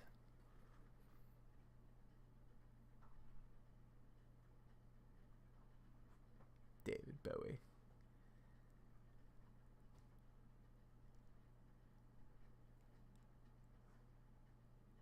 Well, laugh. God, Bowie's so great. Donald Huss says, the faces. I love it when the one asks for her to stay because he never gets to say his line. Yeah.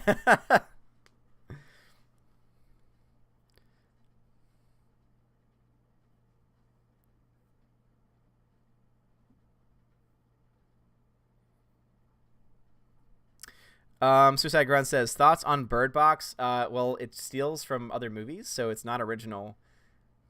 And it's, to me, it's like a B movie. Like classic movie times when there would be that movie that would play before the main feature. That's the kind of movie that it is. So it's not terrible, but, I mean, it's nothing special either. Greta says, Hoggle is voiced by Brian Henson, Jim Henson's son. Really? That's interesting.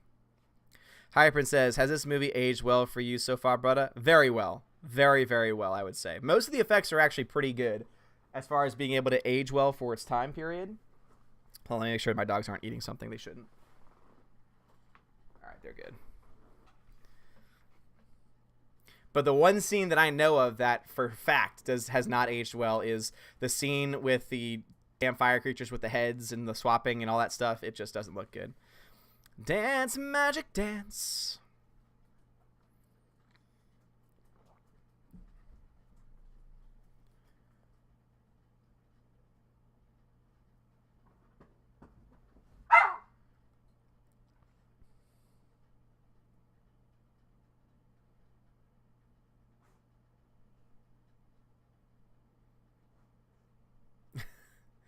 A particularly nice jester. Zaha says, isn't Bird Box a blind version of Don't Make a Sound? Essentially, yeah. Like, basically, it's stealing from... But also, too, with people, like, taking their own lives, it's stealing straight from The Happening. When the Earth, when you find out, like, spoiler alert in The Happening, you find out that the Earth is making people kill themselves to protect itself from, like, global warming, etc. So Bird Box does something similar. Now, only instead, it's some kind of creature that makes you want to take your own life. So, yeah. And The Happening is much funnier because of how bad it is. I love that effect. This effect with the door is so good.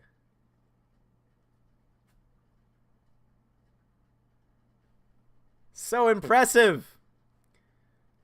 That's aged very well because it's still hard to tell how they changed it. Tina says, haven't seen Bird Box, no interest, but seeing these fools playing Bird Box are so stupid. Oh my god. Oh, the stone faces. No, everyone playing it is just an idiot. Like, seriously, don't blindfold drive, you stupid person. Entertainment Hacker, thank you very much for the super chat. Change Rose to a shiny 3PO. It's a new year. If I had a shiny 3PO, I would.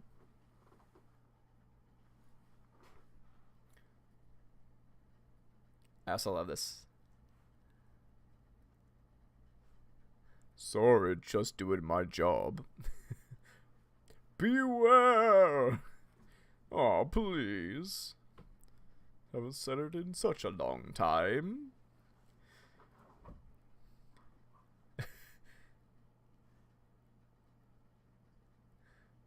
The path you lead will lead to certain destruction.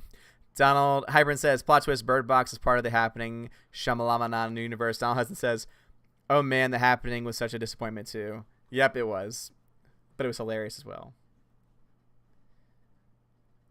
Ooh, that transition. Nothing, tra-la-la, in my bulge.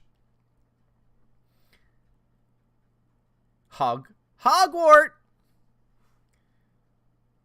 I believe some copyright might be at issue. Hogwart. Entertainment Hacker says, Odin didn't give the best answer. Someone get him a C3PO fast. Sorry, Brent. G Monkey says, I say take the warning label off everything and everything will work out in a few years.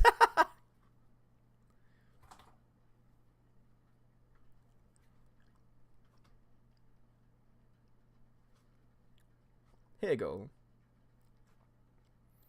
Dion take a drink twice. Yes, it happens.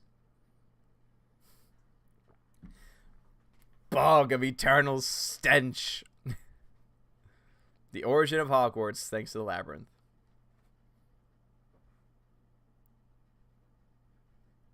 Oh. It's a piece of cake. How about upping the stakes? It's not fair. I wonder what your basis for comparison is.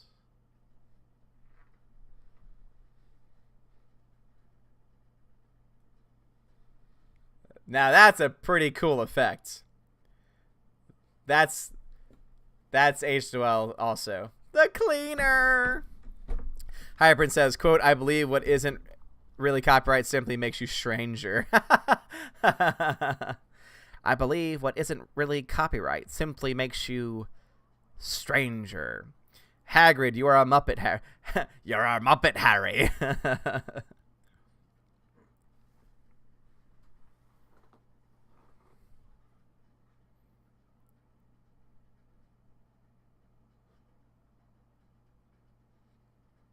Tunnel boring machine.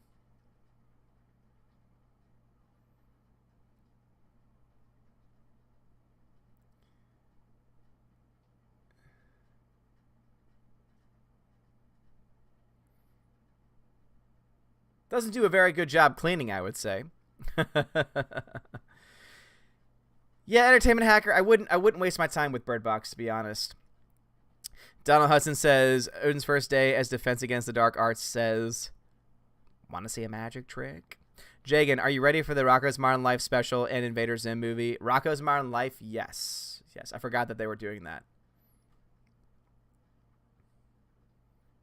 Such a good show. Spunky! This is like Resident Evil. And Jareth scares me.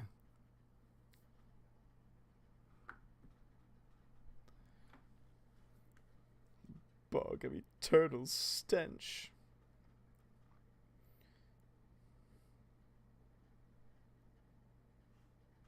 Is that all that it does? Smell?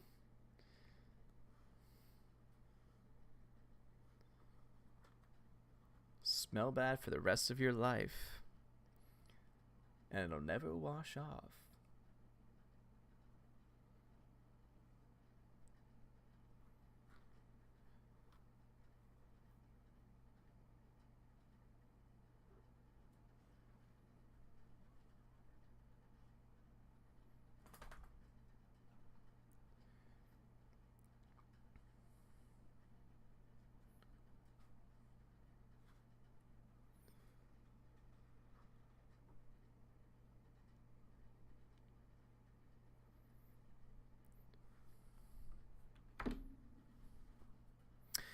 Suicide Grunt says, please watch Shrek Retold. That crap is interesting, to put it delicately. Shrek Retold? What? Oh, yeah, Ludo. Ludo's so cute. Oh, this dude.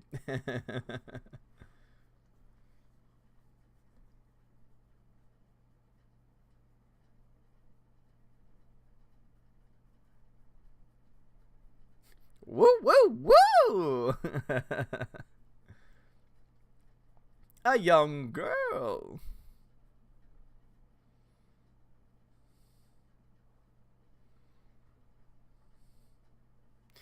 Suicide Grunt says it's absolutely real. It's on a channel called 3GI. What? How's that for brain power, huh? Ah, bats. Dark Crystal Forerunner. Definitely seems like it. Those eyes are so impressive that they did on those.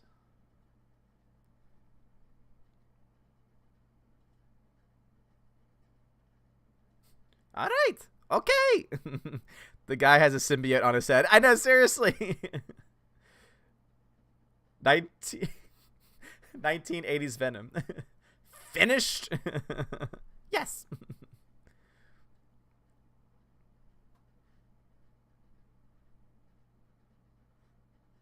We are.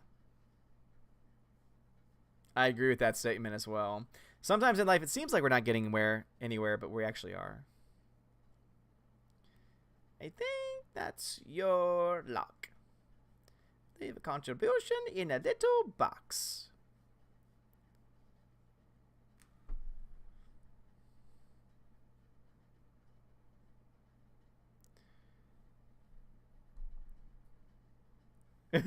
Hoggle.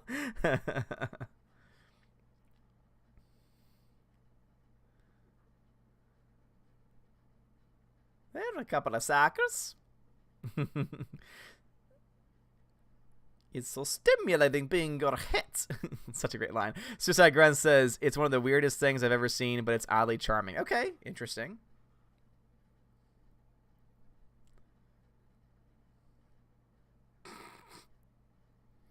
This dude.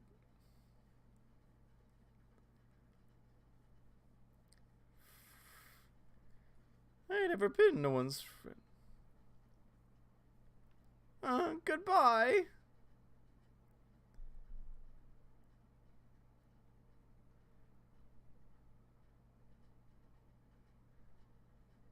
Hoggle is Hoggle's friend. Perth Comics says, I love a good maze. Been in a few nice ones in England and Europe. Really? Okay. Interesting. Ludo is so cute. Got a little willow face. Yeah.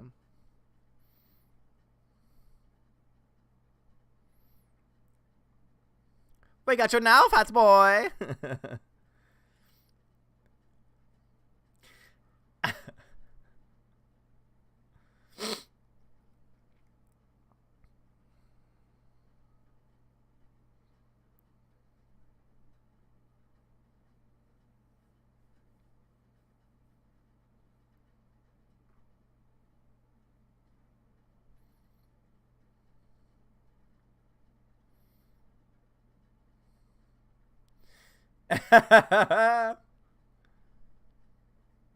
That's right, he controls rocks. I forgot about that. Harvey says, I don't dare go down those catacombs down below in Paris, though. The place gives me the creeps. See, I would go to the catacombs just because of the historical significance of the catacombs. Underground church and such. My Anki Sussy. Oh, I love their voices so much.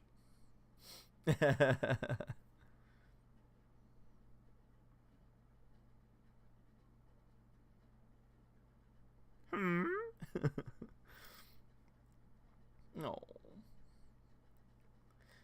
Little willow face. Oh.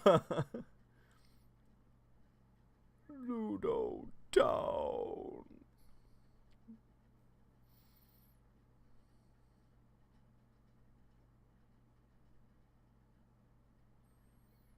Yeah, just like Willow, such a nice beast. I love Ludo too. Hypern says, I heard someone got lost down there. He probably was Ronin because he didn't know the way.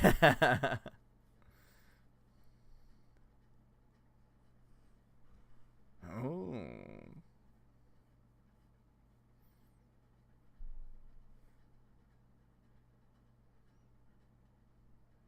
Oh, Ludo. Friend?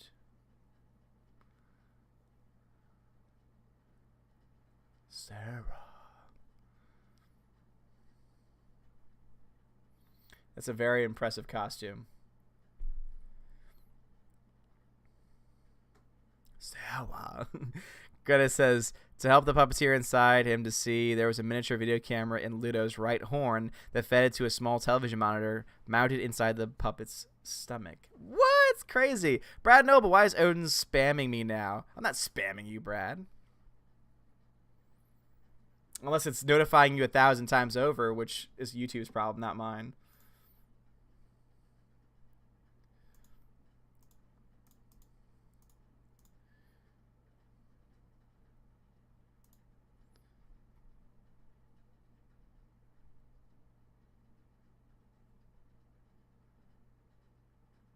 Screw you, Team YouTube.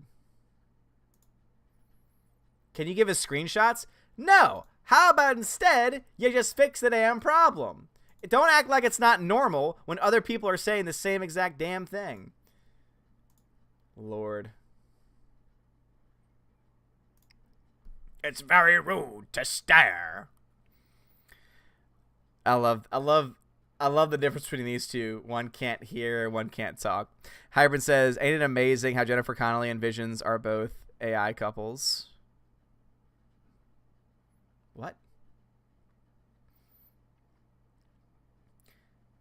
Also a very impressive Muppet here.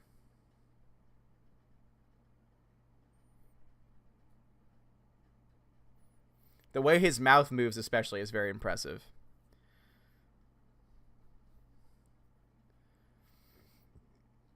Search me, we're just the knockers. She's married to Vision Paul Bettany. Oh, gotcha, Tina, gotcha. That makes a lot more sense. Nice, Hyprin. Ludo. Ludo. So cute.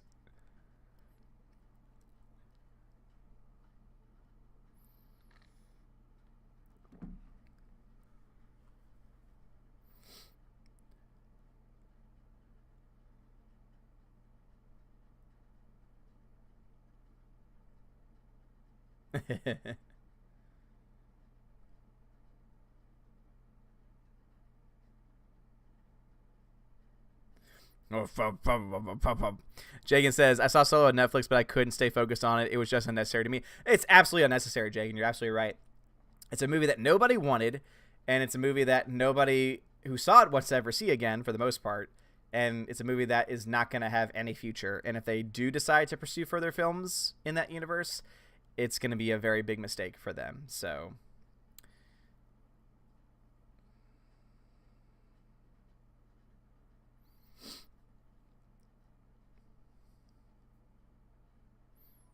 the ball toy. You're welcome.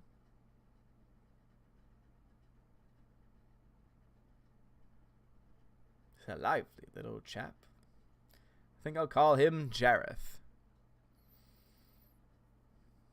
He has my eyes.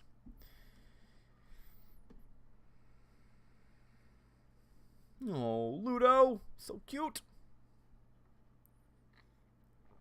Ludo's scared. Solo a Soy Wars story. Yep, exactly right. His little tail. That's impressive. To make a giant thing disappear.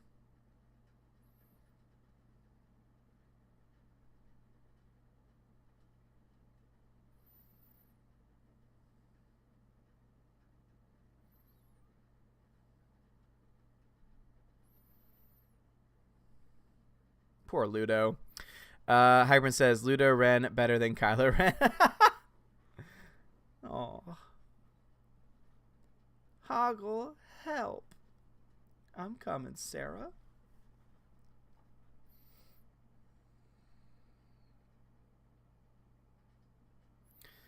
Greta says, did y'all see that rock formation of David Bowie's face? Was that David Bowie's face? I saw the rock formation.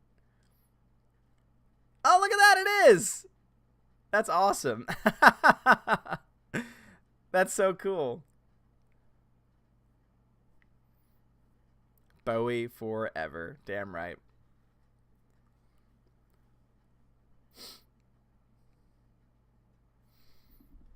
Oh dear. Poor Huggy.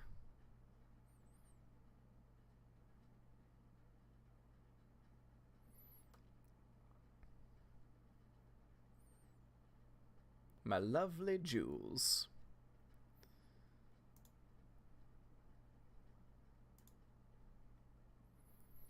I've got a much better plan, Hoggle. Give her this.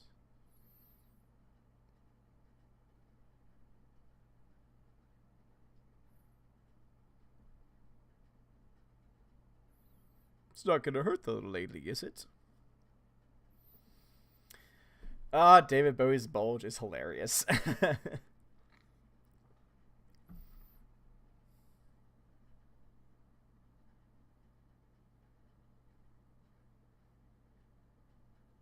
Bosom companions.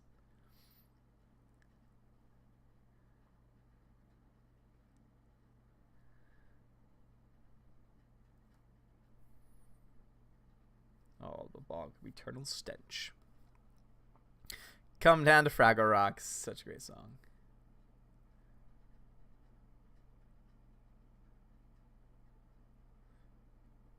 Prince of the land of stench. You're so funny.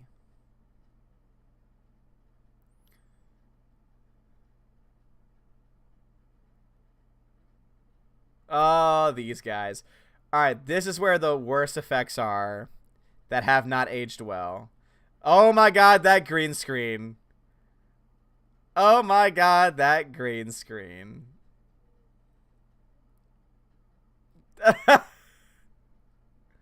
No problems.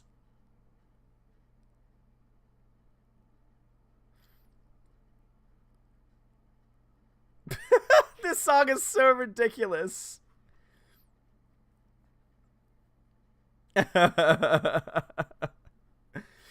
Oh, the green screen.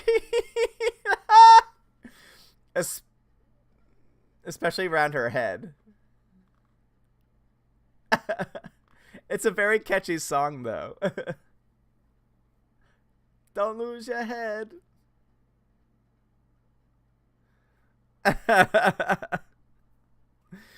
Dion says, been through him down on the ships to the night. Oh my god, the eyes. That's so creepy.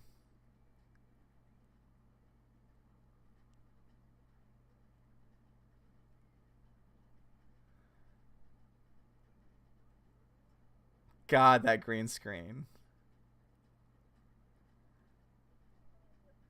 Oh my god.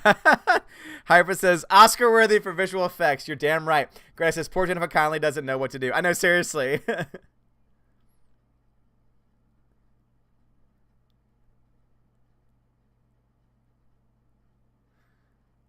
And even down looks up.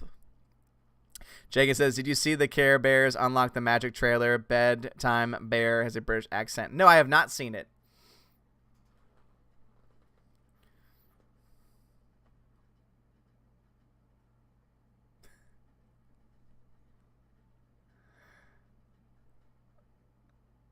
Oh my god.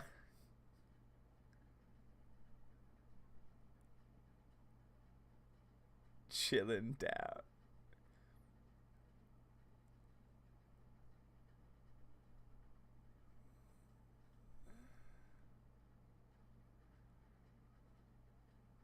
The red don't come off.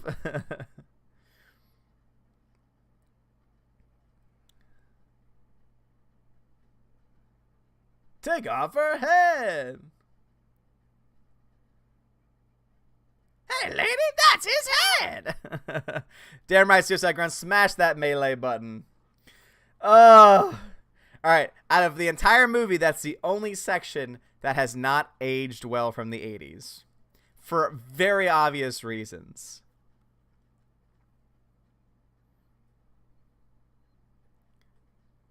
You're only allowed to throw your own head.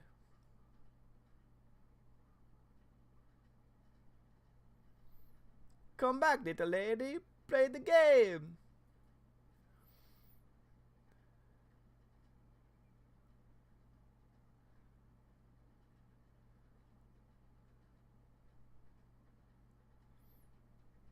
Hoggle.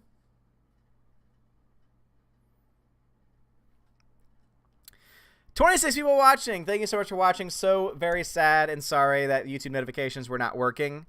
Glad to have you all here, though. This is not based. Going over the wall. Good girl. Hartman says, can't deny it looks better than Black Panther third act. All right, definitely not. Definitely not. But still pretty. Yeah.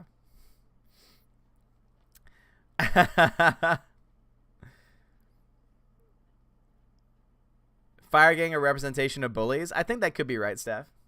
The bog of eternal stench. Oh my god, it's so disgusting.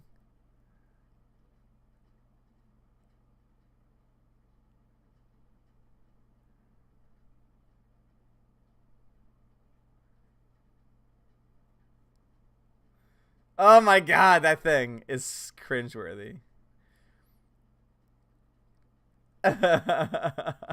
It's pulsating. Greta says, just got Black Panther and Vice in the mail. Oh, yeah, that's right. Guys, for people that don't know, Greta is a SAG member, and so she gets free movies to screen. So congratulations on getting, well, I would say that you actually could have gotten better movies, but Black Panther is a fun time. It's an okay film. I haven't seen Vice yet. I don't plan on seeing it because after Christian Bale's comments, I just don't feel like supporting it. And the critics aren't crazy about it. The audiences aren't crazy about it either. So we'll wait and see. We'll wait and see on that. Vice is all about Dick Cheney. Just what we need as another attack on the Bush administration in 2018. It's like, we've already had enough of that. Ludo. Hyper says, Christian Bale went to the dark side. Yes, indeed, he did. Yeah, that's when the whole him thanking Satan for his inspiration to play the character came from at the Golden Globes, was his role in Vice. Which I'm not going to deny is probably a good performance, but... Luda. It's pulsating. It looks so bad.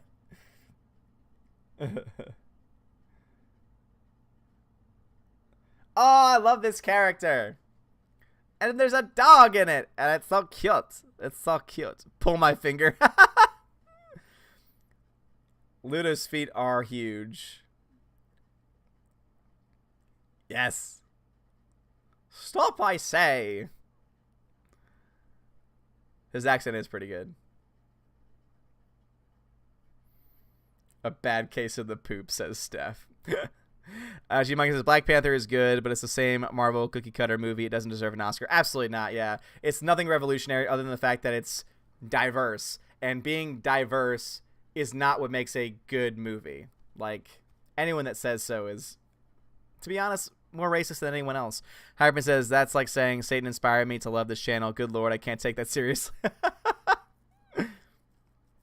Sir Didymus.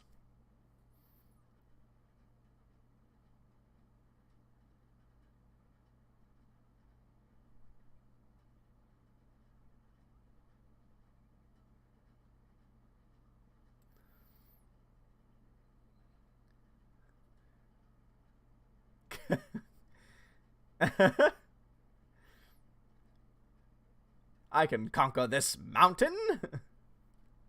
So cute.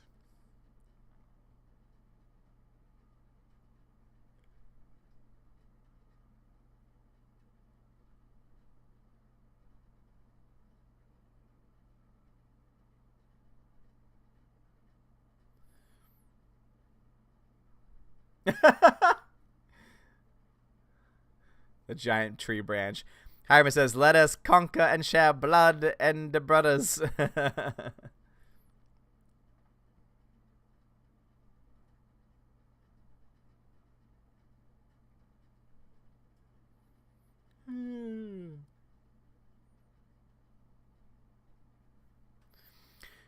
Will Gentry on Hamlet shirt says, speaking of Satan, I thought you brushed off The Exorcist quite easily. Didn't scare you that much. I mean, it had me scared for a bit, but I eventually got okay. Will Gentry says, Odin, it's not diverse, though. It's like 99% black people. How is that diverse? It really bugs me when they call things diverse because it got an all-night white cast. That's exactly my point, though. Nudo, brother. Greta says, trivia, 1986, 2 video games based on the movie were released, one in Japan and one in the U.S. and other markets. I think I remember hearing about that, but it's very impressive.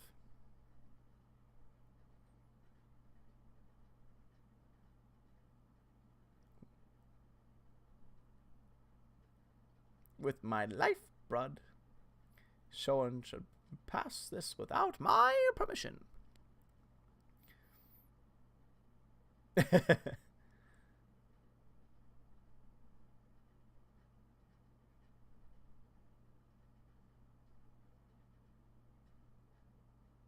Yes? My lady.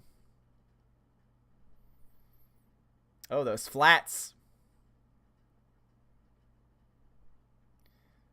This bridge had lasted for 1,000 years.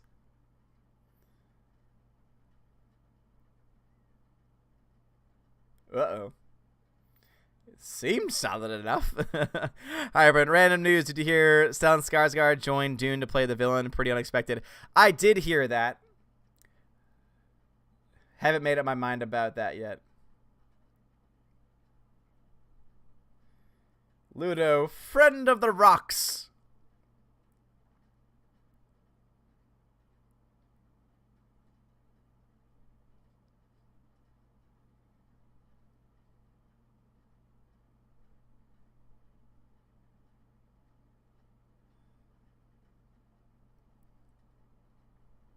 So awesome. Hammer Shirt 89, thank you so much for the $10 super chat. May you get to 10,000 subs in 2019. Well, thank you very much, Hamlet Shirt. I really appreciate that. Thank you so much. Based on the current rate, it's definitely possible. I think at this rate, it should happen sometime in March, I think. So that's pretty cool. But we shall see what happens. And seriously, thank you again so much for the super chat. I really do appreciate it.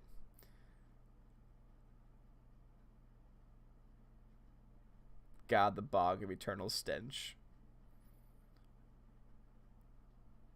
Ambrosius the dog. I love the transition between the obvious puppet and then the actual dog. Oh, look at him. Ambrosius is so cute. Oh, he's so cute. Steady, steady boy. Come on, Ambrosius.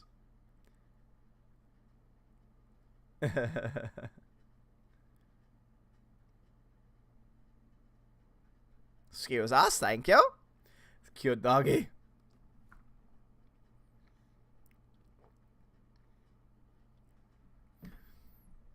I wouldn't do that if I were you.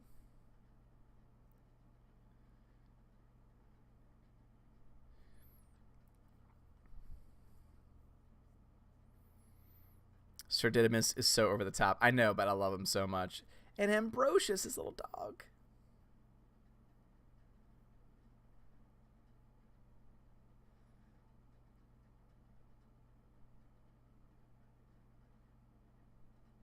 She'll soon forget all about you.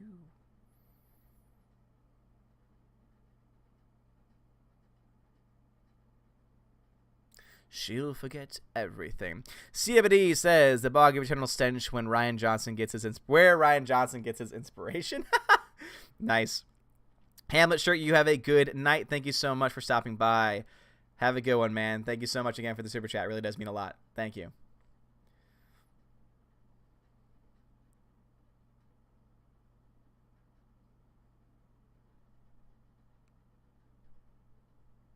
Oh.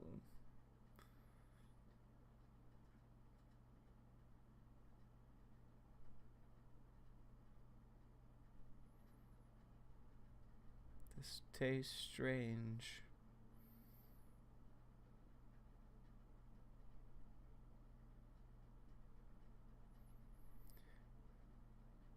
Hoggle, what have you done? Tina says, Odin's right. We are hanging out with each other too much. Y'all really are. Spending way too much time together. Suicide Grunts, forced diversity isn't a good idea. There was a book release that got a Hugo Award for having a mentally disabled protagonist. It's running rampant through all forms of narrative-driven, etc. No, I think you're absolutely right. I think that, again, we need to start making very clear that there's nothing wrong with making characters from various backgrounds. There's nothing wrong with that. But if you're doing it for the sake of just that, that's not good enough. That's not a good enough reason. Oh, you know what? That's very impressive. So yeah, if you look at that closely, you can tell that that's not David Bowie's hand as he spins the balls. Oh, that was I'd never looked for that before. Oh, this whole sequence. Greta says the various things that Jareth does with the crystal balls are actually done by choreographer Michael Motion, who is an accomplished juggler. Someone had mentioned a juggler earlier in the stream, and it was at that moment that I realized, oh, you can totally see that he's doing it totally blind, and oh, it's so impressive. Oh, that dress.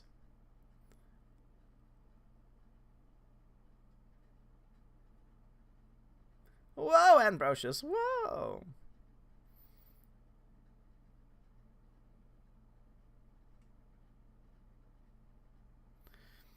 Hyperin, plot twist, he doesn't juggle the balls juggle him. Hashtag badass.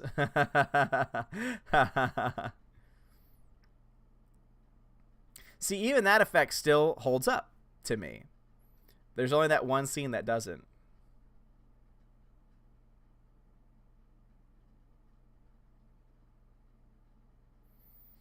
Oh, that hair, girl. That's an 80s hair right there. These costumes are beautiful. They really are. That is a true statement.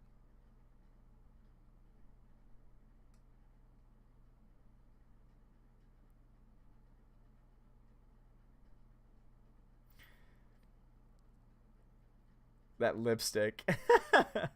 Such a sad love.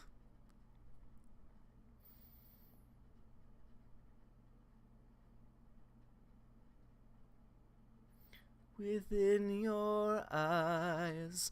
The seduction. Yep.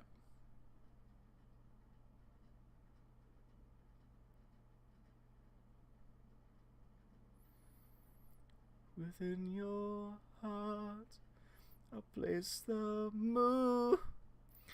Greta says David Bowie's nose contour. Ah, yes. You're right. I didn't notice that either.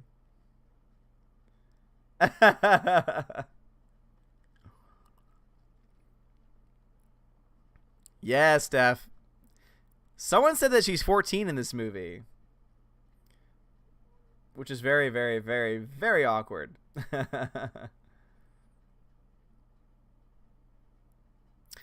Let's see. Perth says, how old is Jennifer character supposed to be in this?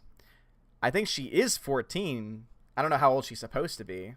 I always assumed that she was supposed to be like 16 to 18 in the movie, but could be wrong.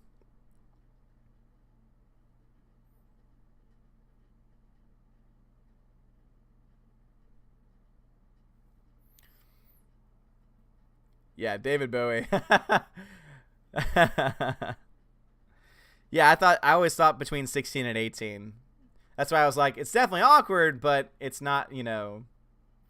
But someone said 14, and at that point I'm like, ugh. I'm so watching football, says Brad Noble. Of course you are. I'll be there for you as the world falls down.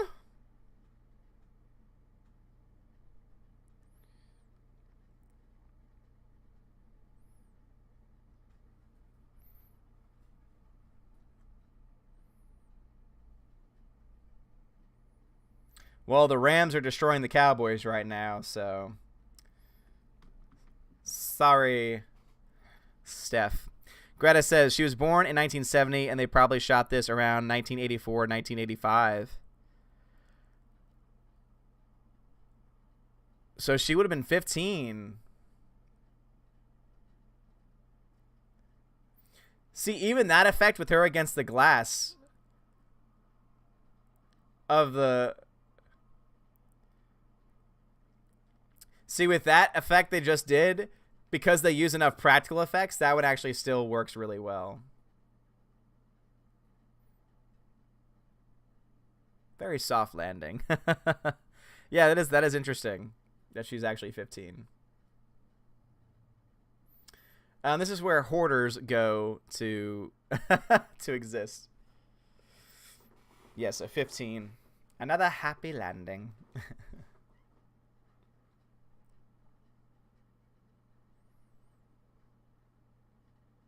There's a lot of ways you could read that scene.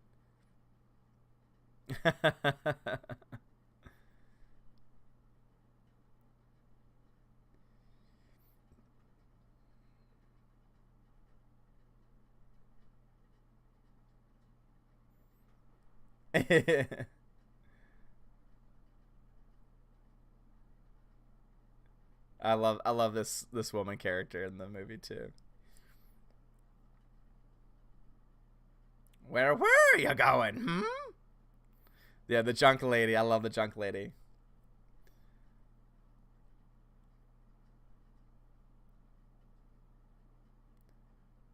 Look here. Yep, this is where all the hoarders go. Is that Yoda's wife? If Yoda had not become a Jedi, I'm assuming that probably would have been his wife. Does sound a little bit like Yoda. Hmm?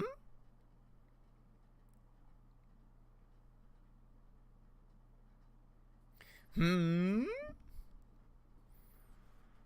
Messy bedroom, aka junk world. Yeah, seriously. Ooh.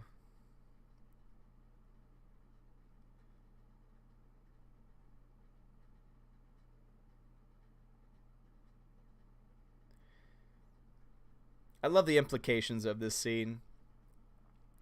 The fantasy of what you expect things are, but then there's always something behind the scenes. Big Skelly Boy 916. Welcome to the channel, bro. Hypern, what if they made a movie about Yoda looking all good and young? Hey, you know what? I think the fans would want a Yoda movie a lot more than they did a Solo movie. But also at this point in time, until they get some serious changes going on at Lucasfilm, not going to happen. Better to say in here.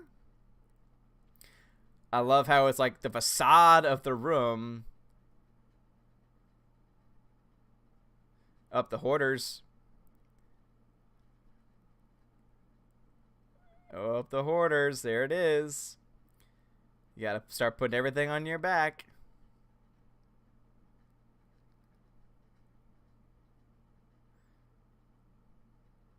You must like your panda slippers. Don't forget about your panda slippers.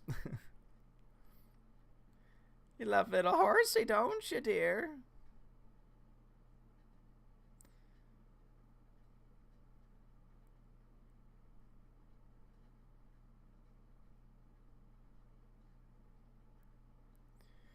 But yeah, when she realizes the facade, it all falls apart. The Wizard of Oz book! There it is! Charlie Bear. Perth Comics says, maybe Yoda was 6 feet tall in his hundreds, but by 900 he had shrunk a lot. That would be interesting to see. Though I guarantee you, a lot of people would not want that to happen.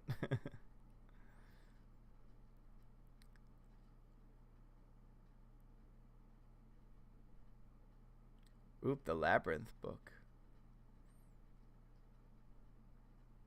Will Gentry says, wow, the screenplay was written by Monty Python's Terry Jones. A 4-part comic book sequel was made in 2002 by Tokyo Pop. Oh, I didn't know there was a sequel that was made. That's interesting.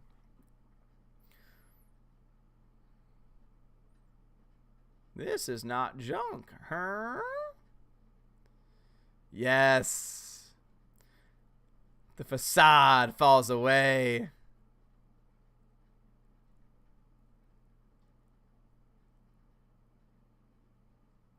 Sarah, Sarah, Sarah. Sir. I feel like Ludo is a lot like Chewbacca, but if he could actually speak words. Sarabak.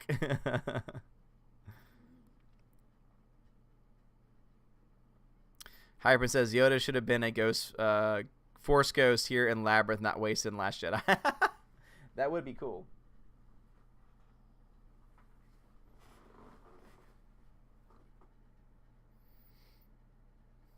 Open the door. I just found out how many skirts are in this chat. Really, Brad? Did you know? Did you know? I shall fight you all to the death. Suicide Grunts. Chewie is 240 years old. Damn. That's old. And honestly, I really do think they're going to kill him off in Episode 9. I wouldn't be surprised if they just keep on killing off all the original characters until they're all gone. And then they're going to blow up the Millennium Falcon. And then every single part of the original trilogy is just going to be washed away. It's going to be really sad. That, or they finally come to their senses and retcon some stuff. We'll see what happens. It will be very interesting. Dismantled R2-D2. Oh, I didn't see. Could be. I love Sarah's face there. She was just like, the door closed on me.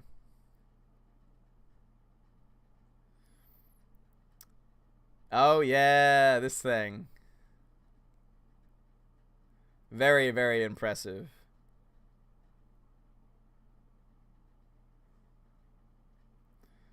Damn, that puppet. Hyper and Chewie is the Logan of the original Star Wars. Yeah, you'd be right. That's terrifying. Suicide Grunts says, the Falcon finally explodes after all those years. That would subvert expectations. Yes, it would. And you know what? If we were at a different point in time, people might actually accept that happening at some point, but not with the current state of things going on. G Monkey says, I'm more worried about when Lando on the Falcon now. Yes, I agree. Don't know what Lando would do with the Falcon. But I've said this before. I honestly am afraid that they're going to try and connect Solo to really justify Solo's existence. And they're going to do something to make L337 speak. Or they're going to have some line that Lando says to justify that L337's consciousness is indeed in the Millennium Falcon, which would just be cringeworthy. Ambrosius is a great name on second thought. I love Ambrosius.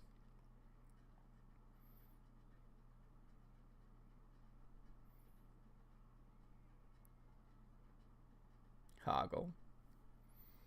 What a boss. That wasn't very nice. It would be so much fun to do a voice on this movie.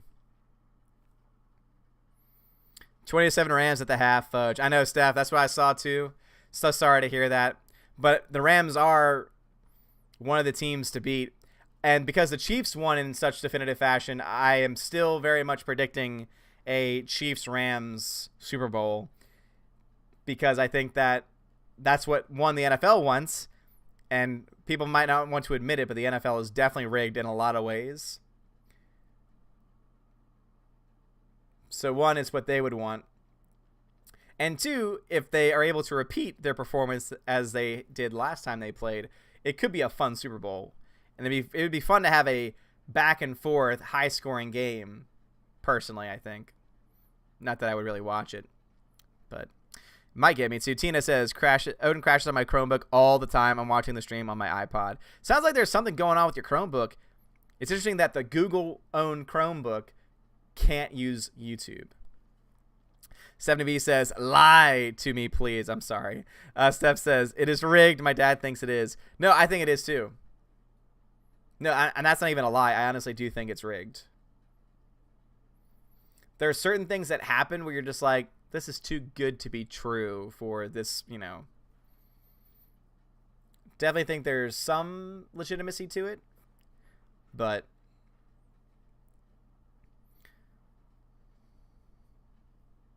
there's nothing to see here. Big Daddy says, Odin often lags for me, but not tonight. Glad to hear it, Big Daddy. Glad to hear it. Oh, it's a kitty.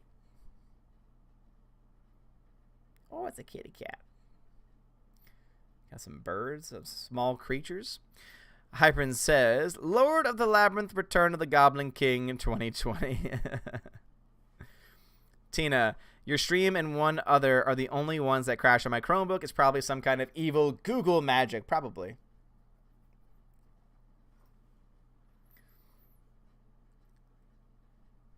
They're here and they're through the gates. Mary, I just crashed only on yours, Odin, not any others. Really, Mary? That's interesting. I wonder if it's because it might be how you watch the stream. Something that might help, maybe, is if you lower the quality of the stream. Because I stream out at 1080p, and I stream out at a high bit rate. So it could be maybe the fact that your connection can't take that. Could be a thing. So maybe if you set the quality to 480p or something like that, it might not crash as much.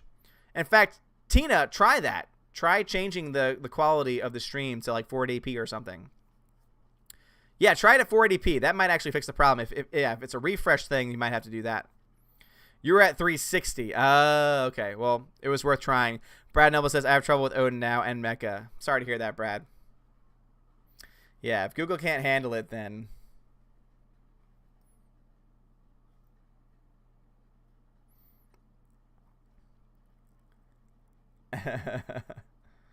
Ambrosius!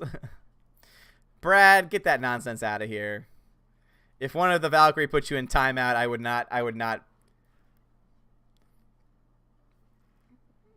Perth says, Lucasfilm will realize they stuffed up next year after all hindsight 2020. Yeah, probably. I hope so. I really hope that they get their act together. Greta says, Odin was watching the movie on YouTube and now it's stopped. Oh no, Greta! Well, we're at the battle, and we are at 1 hour and 21 minutes. So if you sync up, since you're on YouTube, you should be able to sync up a lot more easily. So just look at the clock and sync up, and then you should be able to get back on. Same old Brad. I seriously, Hypern. Same old Brad indeed. Tina says, I won't say what she deserves. I wouldn't want Odin to get demonetized. Hypern, I got that one. G-Monkey, I knew the Bears had no chance, but I called that it would come down to the kicker. Oh, well, the famous slogan for Chicago is there's always next year. I actually thought Chicago had the best chance out of anyone because their defense was so solid for most of the season, but weren't able to finish it off. So... And, of course, I live in a city where every year is our year. And now that we're actually in the playoffs with a good team, they're like, oh, my God, we're going to Super Bowl. And I'm just like, yeah, but we've only ever not choked once. So, not a good track record. Tally-ho! Poor Ambrosius. Poor Ambrosius. Suicide Grunt says, I don't know that much about Dwayne Johnson, but he seems like a good person. He does. He does seem like a good person. Like, doesn't mean that I agree with him on every single thing he does, but just takes the whole side of the house off. That's his door. Oh, Ludo. Not the stablest of places.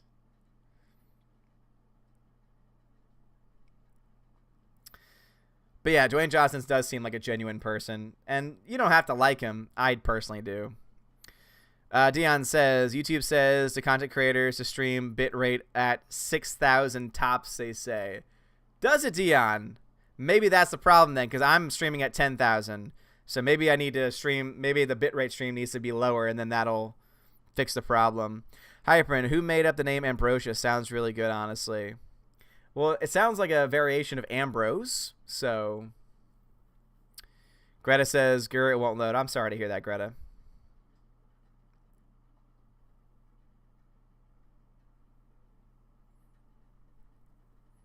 But what are the people that try and stream at like 60 frames per second? Would 6,000 be enough to cover that? I'll try and change that for next time. Valkyrie, if y'all can remind me to try and change the bit rate for next time, that way we can test that out to see if that fixes the problem that some of y'all are having. It would make perfect sense to me that if that was the problem.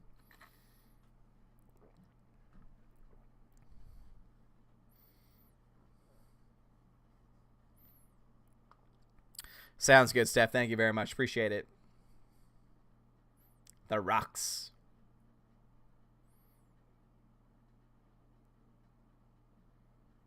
Look at him run. Oh, those poor chickens. Strike.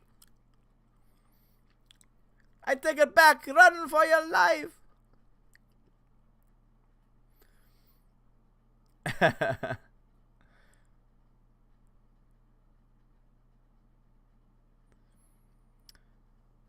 Let's see. Tina says, change the bit rate. Okay, got it. Thank you. Greta says, okay, looks like I'm good now. All right, glad to hear it. Yeah, you don't have to know what it means. As long as you say it, I'll know what you mean.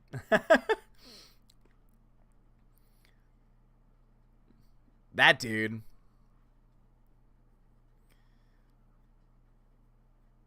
Tina says, I think the one's going to bed.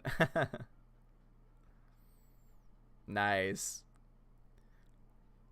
Hey, I just fired you.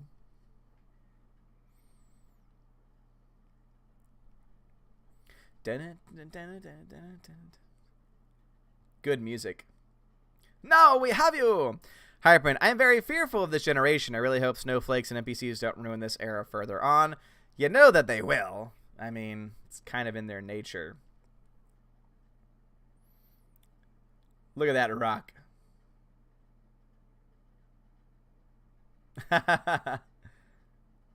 Hey, no problem. But unfortunately, I would not be surprised if it continues, because as I said, the problem exists in the fact that modern education, especially colleges, but you're seeing it in high schools now too, especially public education, are starting to indoctrinate kids to believe certain things. Those kids are graduating, going into high level positions. Many of them becoming teachers themselves.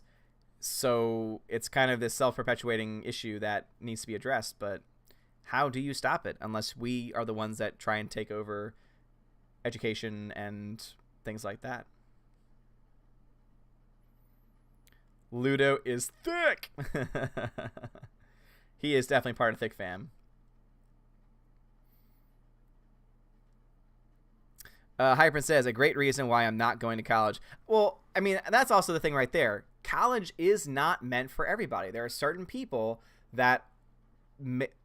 I love this line. Sorry. Should you need us, I'll call. Oh, friendship. Oh, the friendship. But anyway, college is not meant for everybody. Oh my god, guys. This might actually be my... I love Dance Magic Dance, but this song gets very close to Dance Magic Dance for me. Just because it's just... And also the stairs and the effects. Yes. You turn my world, you precious thing. Exhausting. Everything I've done for you.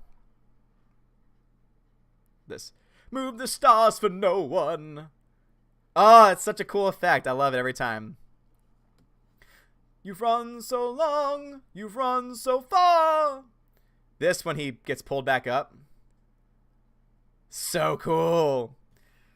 Your eyes can be so cruel. Just as I can be so cruel.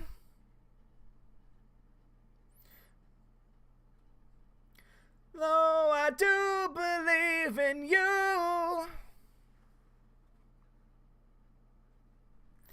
Yes, I do. Live without your sunlight. Live without your heartbeat. I can't live within you. I love it. Anyway, getting back to the chat. Sorry, I just love that song so much. And then, oh, the music that follows it. Sorry. I'm loving it. I'm loving it. I'm loving it. I'm loving it. I'm loving it. Let's see. A great reason why I'm not going to college. So yeah, so it's not meant for everybody. Greta says the Upside Down room in the Goblin City is directly inspired by a drawing by M.C. Exner entitled Relativity, which can be seen in Sarah's room at the beginning of the film. Interesting. I love it. I mean, it's brilliant. The set design and production design for this entire sequence of the chasing of the baby is absolutely brilliant and gorgeous. Hypen, who's the youngest Asgardian here? Do you know, honestly? Honestly, I don't know. If any of my students are watching, probably them. Will Gentry says, Odin, you can only change that by having a government-mandated syllabus that is enforced draconianly. Not necessarily. I think that if we ourselves want the change to happen, we can make it to happen. It would just obviously take some time. By the way, 2 minutes ago, Marcin, I'm not even going to try to pronounce your last name. Welcome to the channel. I move the stars for no one within you, Peabody. Peabody, Odin and I have the soundtrack on LP. Nice. Such a good soundtrack. And once again, happy birthday to Mr. Peabody. Everybody, please send your birthday wishes to Peabody in the chat. Leap of Faith. See, even this, I think for the 1980s, that's pretty good. Much better use of green screen than in that atrocious fire one. And another soft landing. So many soft. Oh my god, also this entire... with everything floating around and broken. Ah, yes. Jareth. Still rocking the bulge. Give me the child. Look at that bulge. I have been generous up until now, but I can be cruel. Everything. Greta, Toby's name was Freddy in the early drafts of the story. The baby's name was changed because the infant Toby Frode would only react to his own name. Interesting. I have reordered time. I have turned the world upside down, and I have done it all for you. I'm exhausted for living up to your expectations of me. Isn't that generous? Such a great line. Happened. Random question. Any movie that is good that doesn't involve character arcs? By the way, sorry for the non-stop questions if you don't mind. No problem at all. Not that I can think of at the top of my mind. Most have them. It's kind of part of the story. Will Gentry says, yeah, the other way you could do it is if it follows the PTAs got together and the parents insisted on it. Yeah, that's true too. But also, keep this in mind, there's been a huge movement. Look what I'm offering you. Your dreams. There's been a huge movement to homeschooling. So that also you could see a huge shift in. I ask for so little. Just let me rule you.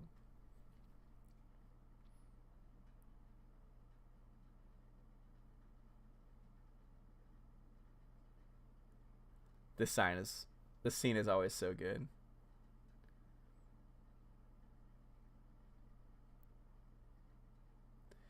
Just do what I say, and I will be your slave. Doesn't make any sense, but I still love it.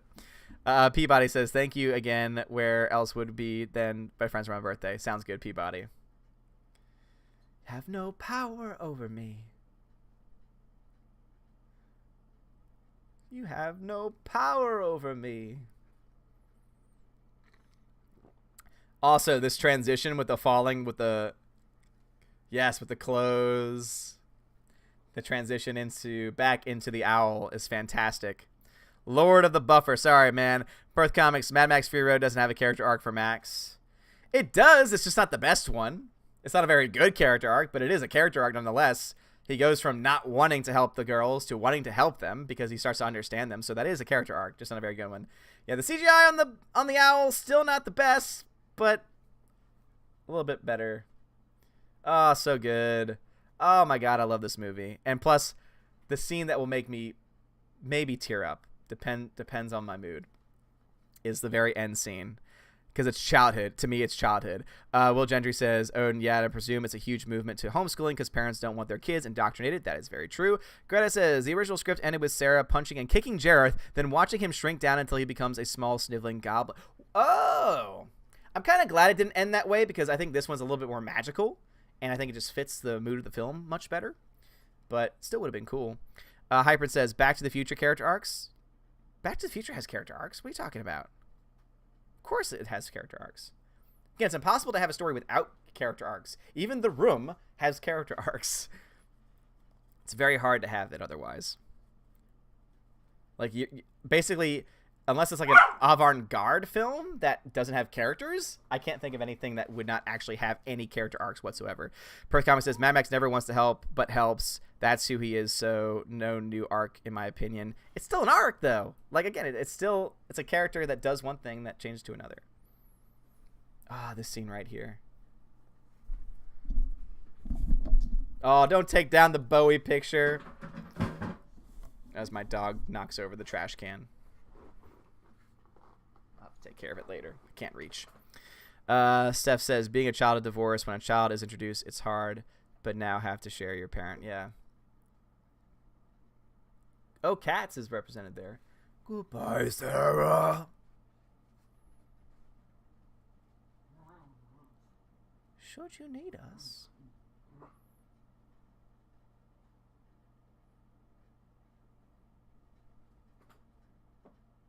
I need you, Hoggle.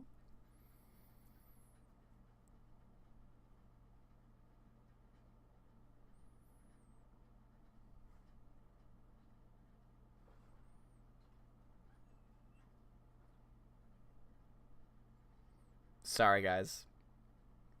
Also, I love that very clear cut.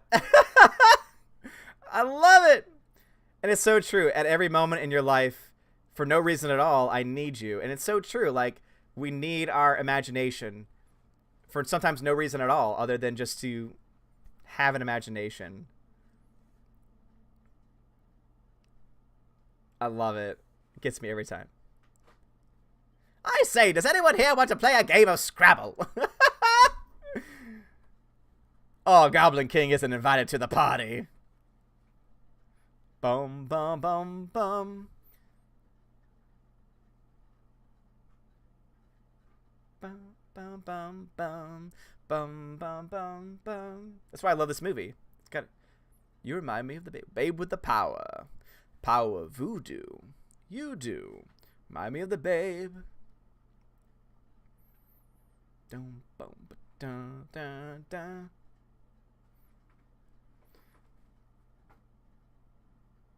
Get me out of here. Ah, I love it. Well, y'all can go ahead and listen to the end soundtrack all you want because it's so good. I love it. Love it, I love it, I love it, I love it. Well, thank you guys for putting up with the crazy YouTube nonsense. And also for the people that are losing the stream, I will change the bitrate. My Valkyrie will remind me to change the bitrate before our next stream, so that way we will not have that issue in the first place. That explains a lot, because I guarantee you the others probably don't have the bitrate nearly as high. Glad I found this while I did, because River is tearing to pieces a bag. So let me go ahead and fix this trash can.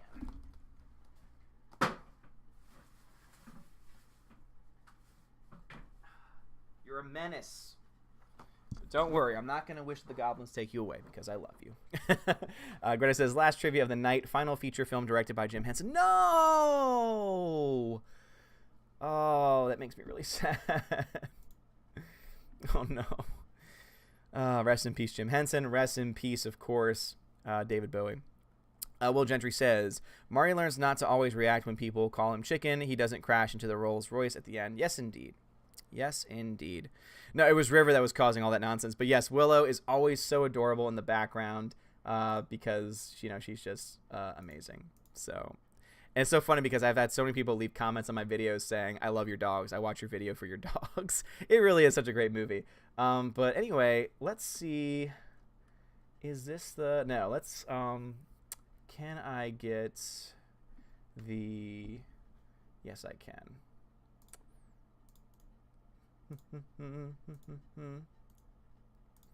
Paste and go. Access denied. Sign in. Continue with Google.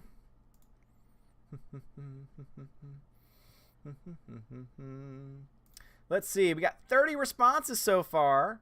So guys, if you have not done so already, click on the link that Heimdall will post. Heimdall has been posting it all night. If you want to vote for the Odin's Movie Blog Wednesday Raven Awards, please let your nominations and nominees come from you. It's open to anybody. You can fill in as many or as little categories as you want. And there's really no restrictions. So please go ahead and fill it out. And actually, let me go ahead and I'll post the link right now to it as I close that window. I'll have to go into here, control, streamer accounts, boom. All right, guys, so I just posted the link. So go ahead and vote there if you want to put your voice in there and have your voice be heard.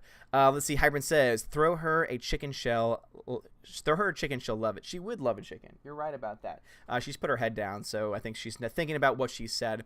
Let's see. Greta says, why is it called the Wednesday Raven Awards? So it actually came about. Good question. It actually came about because of Tina and Steph, who I was asking for some advice about. I want to do an award show. What should I name it?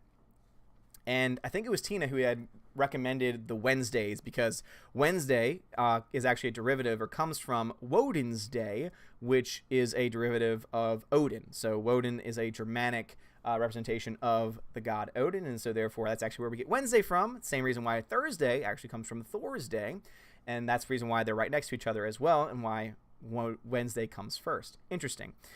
So anyway, that is where it started off. And of course, Odin's Ravens. And I decided, instead of just calling it the Wednesday Awards, I want to call it the Wednesday Raven Awards. So that way, when we do give out our awards, the Raven will go to the winner. So that's the reason why it's the Wednesday Raven Awards. And also now we can call it the WRAs, because they're the Wednesday Raven Awards. So 3 letters is really good. And yeah, I'm a nerd like that, so definitely join us, Greg. I know that you'll probably want to watch the Oscars, but, you might want to stay tuned on that night for us, because we will be live streaming in boycott of the Oscars. Where's the link on Twitter? I just posted it, so it's the link that Odin's Movie Vlog just posted. Tina says, I want to watch a few of the movies from 2018 before I vote. Hard to judge when I saw 2 2018 movies. Damn, not fair to award Infinity War every good award. Yeah, that's true. Infinity War is definitely running ramshot with, so much support, and again, I have no problem with that, because it's obviously what most people saw. But It's a Trap says, I cannot wait for the movie awards. I'll actually get some popcorn for it, my lord. Awesome. It's a Trap. Yeah, I definitely need to get some popcorn. But actually, I need to figure out, am I gonna wear a suit? Am I gonna dress nice? Am I gonna wear the hat? Am I gonna do something else? I don't know yet. Probably wear the hat. Probably wear a suit. Dress fancy. Dress all nice and fancy. Greta says, Odin, I'll have both y'all and the Oscars. Well, I appreciate that. Our awards are going to be so much more fair, and we'll have better winners. And guess what? We also will not have any of the ridiculous political speeches either, which is going to be fantastic. So, all right, guys. So it is currently 9:12, and we've been streaming for about 2 hours and 25 minutes. It's a Trap says, dressed like Odin from the Thor movies. If I had the ability, if I had the costume design, I would. But I am terrible at doing costumes in general. So, let's see.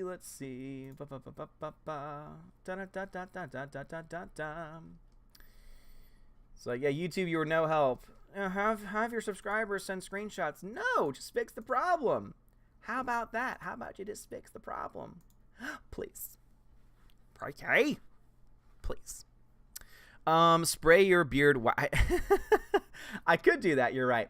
Let me go ahead and give a shout out to my patrons, though, before we start to wrap things up for the night. So a huge shout out to all of my patrons: A Grey Jedi, Adam Shawhan, Dave Bob, Delete System 32, Donald Hudson, Edward Coleman, Enrique Evangelista, Frank the Tank of the Shawhan Weird Dog Clan, Greta Zenner, Harold Francis, The Hunky Chunky Funky Monkey, Inflamed Wood, It's a Trap Productions, Jason Clark, Jeffrey Toon, Claffus, Laura Story, Matthew Kadish, Mr. Beebody and his evil twin, Outpost Dyer, Perpetual Punster, The DJD Show, Those Two Ball Guys, Tina B, and Wolfgang Lounge. Thank you very much for being patrons, and appreciate you. Tina says, are we voting for a movie for the week after next week? No movie vote for 2 weeks from now. Yes, we will, but I just wanted to get them out there first. Don't worry, I didn't forget, guys. I did not forget. Don't worry. So, guys, let me hear some genre recommendations as I get the straw poll ready. So, what are some genres? I love being on World Class B. I was just watching you while you watch. So, oh, nice. Yes, guys, so don't forget, next week we're going to be watching 12 Angry Men. So next week, 12 Angry Men, fantastic film. If you've never seen it before, it is one of the best films of all time, in my top 3 favorite films of all time every single time someone asks me, and it's great. But let's go ahead and get a genre for 2 weeks from tonight. And let me go ahead and get the straw poll ready. So if you've never done this before, we'll pick a genre. And then once a genre is chosen, we will pick a movie from that genre. MCU films. I like that. MCU films. It's a good option. It's a very, very good option. Classic sci-fi. I see that from Dave Bob. Classic sci-fi. See, Greta, 1960s musicals. That's very specific. What musicals are from the 1960s? I feel like you're trying to limit it to just a movie. Exozone is tomorrow. Let's see. I'm gonna say West Side Story is the only one I can think of. Steve Martin movies, the jerk. All right, Steve Martin. I'll take that as a genre. Steve Martin. The hills are alive with the sound of music. Yeah, I guess you're right about that. And Western. Fine, I'll put Westerns. I don't like Westerns, but I'll put them because you put them. All right, we'll have 5 genres to choose from. So you'll be able to pick one. And let me see. All right, the poll is there. And let me go ahead and so guys, don't ask me where. Oh my gosh, where's the poll? Where can I find it? The link that I'm gonna spam you guys with now is where you can vote. So go ahead and vote here at this poll, the one that I'm spamming you with. Vote at this poll. Where is the straw? It's all right. There we go. Done. All right, that's it. That poll right there. Click on that link. Click on that link and vote. And if any of you say, what poll? I'm going to choose to ignore you. I'm going to choose to ignore you instead. And view results. Ooh, we got 6 votes. We got 6 votes total. Where is the where? How dare you? You click on the link and you vote, Brad. Lord, y'all are... Classic sci-fi is winning. No one's voting for MCU films. That's interesting. That is very interesting. Again, guys, you only get to vote one time. It is restricted to 1 computer per vote. So 9 people voted. There were, 20 people voting? I mean, 20 people that are here. So we should have at least 20 votes, guys. It's not rigged. You can actually see the poll right now. I'm refreshing it. There's only 9 people who voted so far. This is totally tweaking. Tweaking? What am I tweaking? I'm not tweaking anything. You can see it for yourselves. Will Gentry says, we've all seen all the MCU films fairly recently. That's true. Then why did someone recommend it? Right now, classic sci-fi is ahead with 5 votes. Westerns 2, 1960s musicals 1, Steve Martin 1, 10 votes. All right, now MCU has a vote. Looks like classic sci-fi might end up being the winner. How 2000, go up through the chat to the links that I spam the chat with. Lord, y'all are helpless. It would help if you watched the stream the whole time. Oh, this. Just make sure that people are actually voting. But I say, this doesn't tweak anything.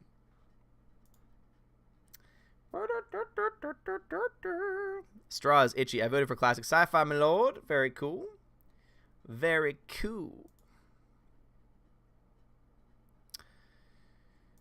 All right. I'm going to give y'all a couple more minutes, maybe a minute, because at this point, you should have clicked on the link. Big Daddy Sunbeam says, 2001: A Space Odyssey, if the stream can handle it. Oh my god, that would be way too long, but it probably will end up getting nominated nonetheless. Hyperin, I took the survey. Nice, Hyperin. Cannot wait to see. Cannot wait to see what's there. I'm going to do this one more time. Lord, y'all are hopeless. Vote here. The link right here. That link right there. Straw poll. Oh, Lord, I get to do this one more time. 13 votes. Looks like classic sci-fi is going to end up taking the victory, stealing the victory as Brad would say, because nothing is legit in Brad's eyes. Steph voted for Steve Martin. Nice. It's a very good choice. Strap says, I nominate the Beast from 20,000 Fathoms, which inspired the creation of Godzilla. Interesting. That's very interesting. Thank you, Tina. Odin of classic sci-fi wins. What are the requirements? It has to be a sci-fi movie and it has to be a classic. I would take modern classics. Pre-2000 would be, I think, my cutoff for as far as years go. Plan 9 from Outer Space. Stephanie says, you was smart, you was kind, you was important. I actually really like that movie.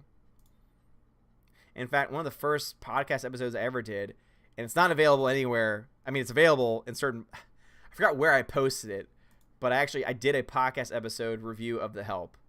And man, oh man, I remember I was recording it. I was still at my parents' house, and I recorded it with headphones, and it was an Apple microphone because it was the best microphone that I had quality-wise. So, all right, guys, so classic sci-fi is indeed the winner. So let me hear some recommendations for classic sci-fi. Pick one. So, Forbidden Planet. Is that sci-fi? Phantom Menace. It's before 2000. I will take it because that would be a hilarious one to watch. 2001 Space Odyssey. Good God. I mean, I love it. Don't get me wrong. I love it. But, oh, my God. It would just be so... Aliens. We've already seen Aliens. Alien we've never seen. So, Alien, singular, the first one we haven't seen yet. I think, yeah. Clockwork Orange, I wouldn't consider that sci-fi. Forbidden Planet is classic sci-fi, okay. Forbidden Planets. Akira? Is Akira sci-fi? I don't know. I've never actually seen Akira, so I wouldn't know. So let me get some confirmation from the chat. Damn it, Janet. Star Wars. It is anime sci-fi, I guess. All right, Perth says it is, so Akira will get up there as well. All right, cool. We do have a Star Wars movie on there, so we do have Phantom Menace on there. So, is Flash Gordon sci-fi? I guess it would be, right? Gordon's alive? Yeah, the first Alien. Not Star Wars. Fun with something else for a change. The Matrix, that's not pre-2000, I don't think. Right? I'm not sure. Is Flash Gordon sci-fi? That might be the number 6 slot.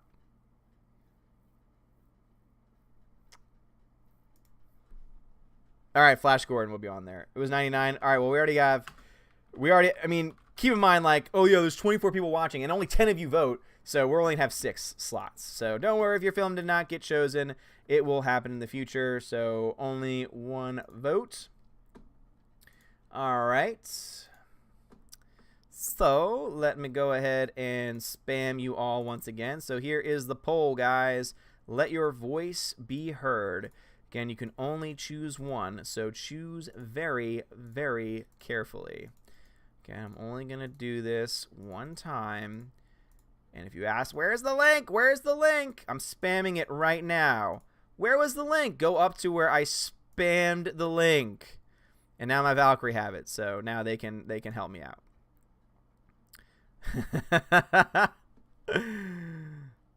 All right. Oh, boy. I have to choose one. Oh, boy. Oh, Phantom Menace. Good God. Prequel.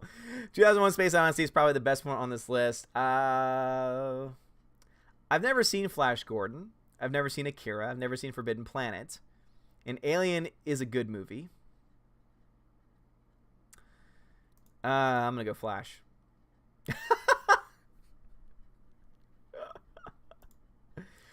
12 votes. All right, we got more people voting here, it looks like, than from the entire... 2001 Space Odyssey doesn't have a single vote.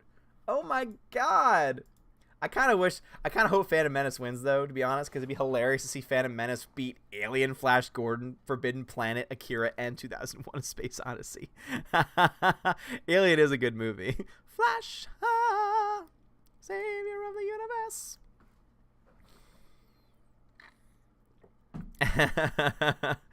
Big Daddy Something says 2001 is the best, but maybe too long, as the Allfather says. Yeah, seriously, especially for Saturday nights, since I have to get up early in the morning for mass. G Monkey says Ted would be very proud of you. Hyman says pod racing to rule them all. Will Gentry says if you've never seen Flash, you have to watch it. I mean, it's definitely one that I know is gonna win at some point. But let's see. Ooh, looks like Flash is gonna win by 3 votes against the Phantom Menace. Though there's a lot of love for the Phantom Menace, it seems. So, Jar Jar Binks is the reason we have Empire. That is true. That is very true. Flash is fantastic. That's what I keep hearing. So, it's definitely, again, as I said, been on my list of movies to watch. Forbidden Planet was one of the first sci-fi movies that had big budget. All right. I mean, again, Daybob, I feel like you recommend that one a lot, so don't worry. We still got plenty of weeks left in the year for that movie to win. So I'm not hyped for Flash, says Big Daddy. Oh, interesting. Interesting. Should I do another vote with less options? Should I do another vote with less options? This is where all the people who are going to claim cheating. Hype is dead since 2008. One more vote says it's a trap. Mary says yes. I can't wait to see this. This is going to be funny. No, you're cheating. It's like, no, I'm not. I'm just doing the will of the people. Okay with me. No, the vote should stand. Just my opinion. Go with top 3. G Monkey says no. Don't believe the hype. All right, seems pretty split right now. I like your, but the problem is that there is no top 3 because there's a tie right now. So, Flash Gordon has 5, Phantom Menace 2, Alien 2, Forbidden Planet 2, Akira 1. Let's vote on the revote.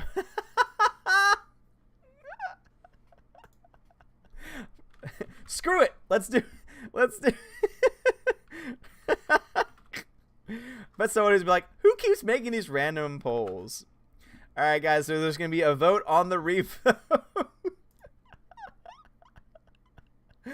Oh, this is great. This is great. This is going to be a vote on the revote.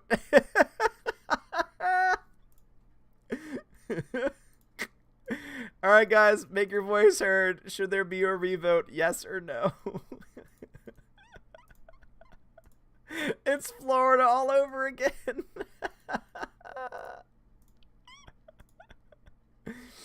All right, should there be a vote on the Hanging Chads? It's a nightmare. Oh man, I'm gonna say yes. Oh, the no. Oh, the no's are the green and the yeses are the reds. So, oh man. Now is your time. Speaking of no, who has to say the best, Luke Caesar, or Frodo? Speaking of no, who says it? Okay, who says it best, Luke, Caesar, or Frodo? Ooh, yeah, because you mean Caesar from the newer Planet of the Apes movies. Each one's so different. It's hard for me to say. I like each for different reasons. So you must get Odin under control. I gotta get with Luke. Yeah, I mean Luke's. I don't know. 7-4. Let your voice be heard. Should there be a revote? Right now it's 7-4 with 11 votes, and there's more of you in the chat. So if you're watching right now and you've just been sitting back not wanting to vote, now is your time to piss a lot of people off by voting yes. I'm gonna post the link again. No, it's not possible. All right, guys. That's the last time I'm gonna post it.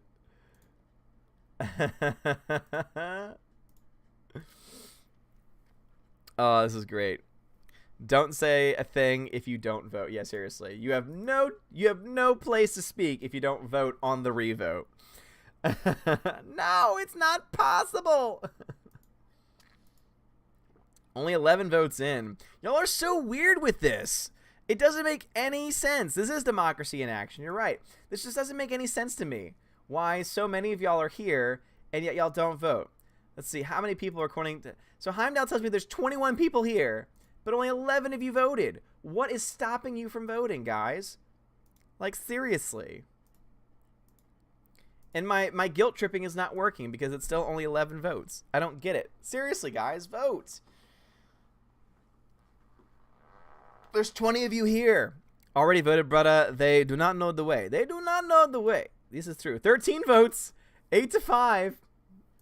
Come on, guys. Come on. There's 7 of you still here that have not voted yet. Let your voice be heard.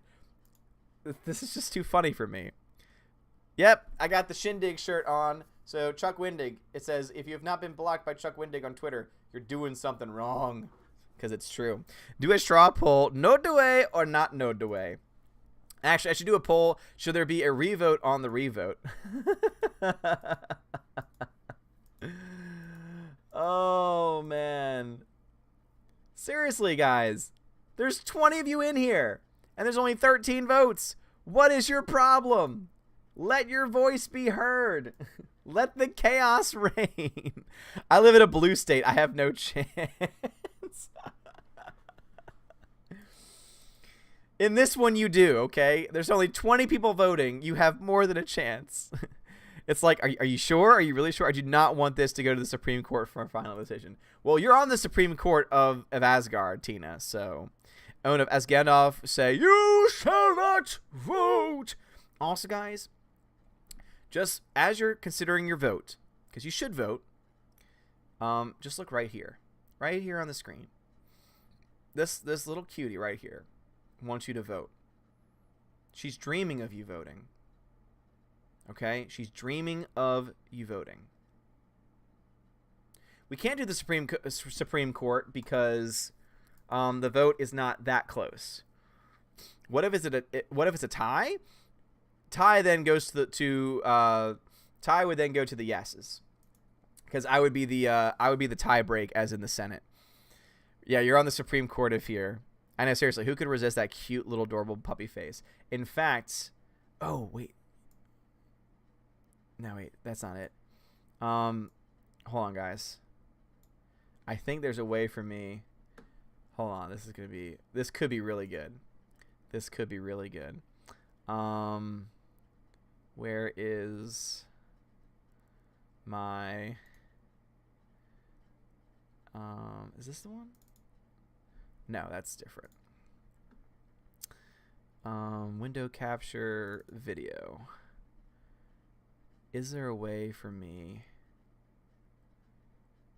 How? Oh, there used to be a way that you could zoom in. How do I zoom in here?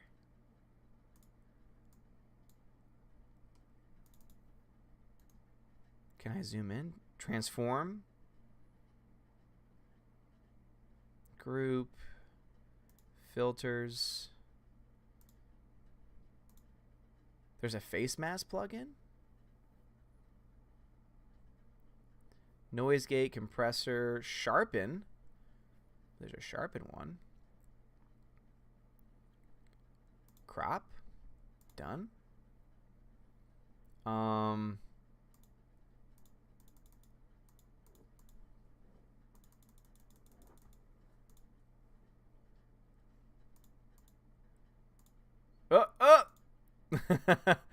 Nope. That doesn't work. I don't know what that's doing. I don't think it does anything. Oh well. All right, let's see. Seriously, guys, y'all are oh, you're so lame. Oh, I'm going to watch your stream, but I'm not going to vote. I'm not going to let my voice be heard. 8-5. What is happening? I don't know what's happening. I was trying to zoom the camera in on the little baby, but she's moved now, so now it would be fruitless. But anyway, guys, so the no vote stands. So Flash Gordon is indeed the official winner. So congratulations to Flash Gordon. You are going to be the movie that we watch So congratulations. Congratulations.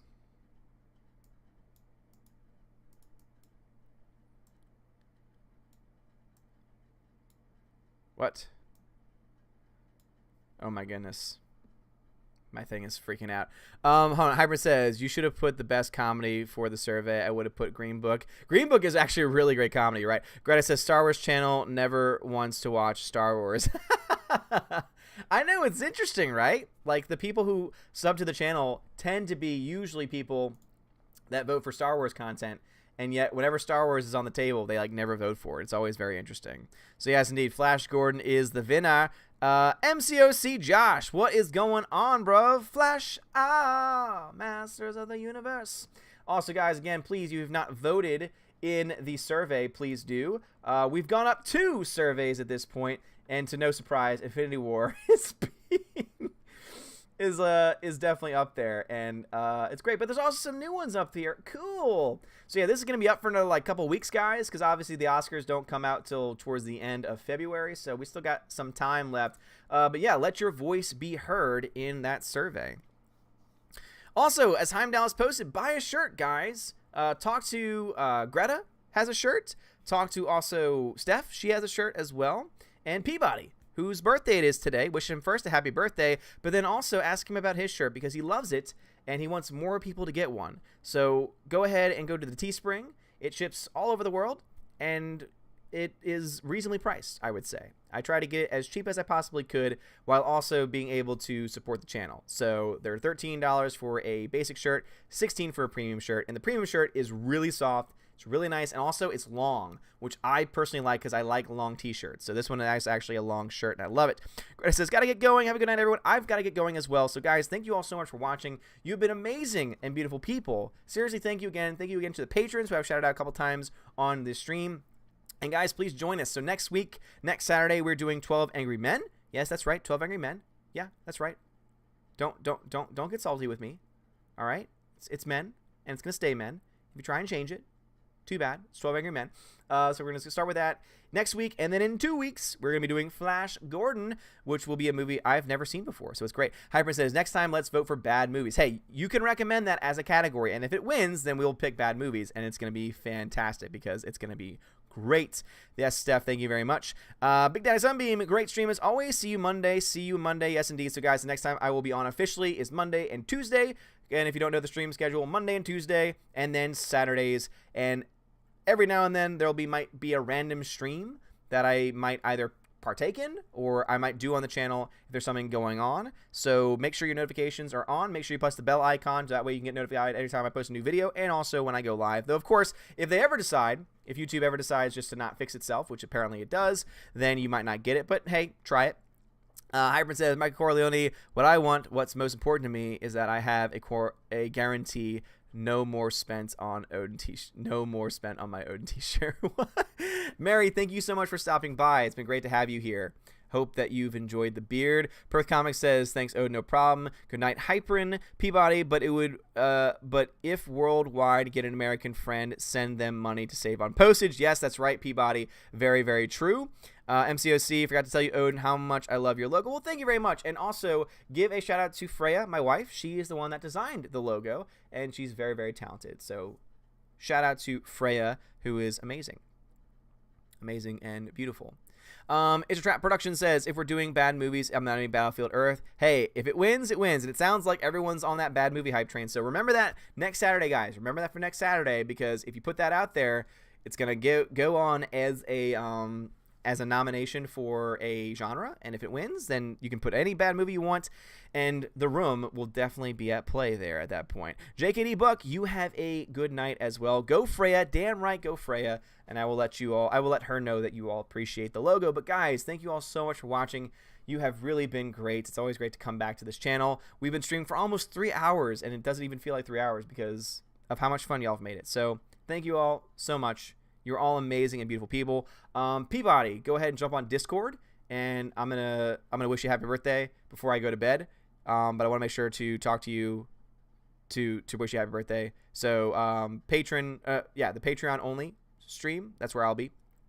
MCOC, you have a good night. G Monkey, but Last Jedi could win. No. Ooh, it might get nominated because it is a terrible film. But let's be honest, is anyone going to actually vote to watch the movie? No, probably not. All right, anyway, guys, thank you all so much for watching. You have all been amazing and beautiful people. Thank you all so much. Seriously, guys, you all rock. And speaking of rock, let's rock this joint.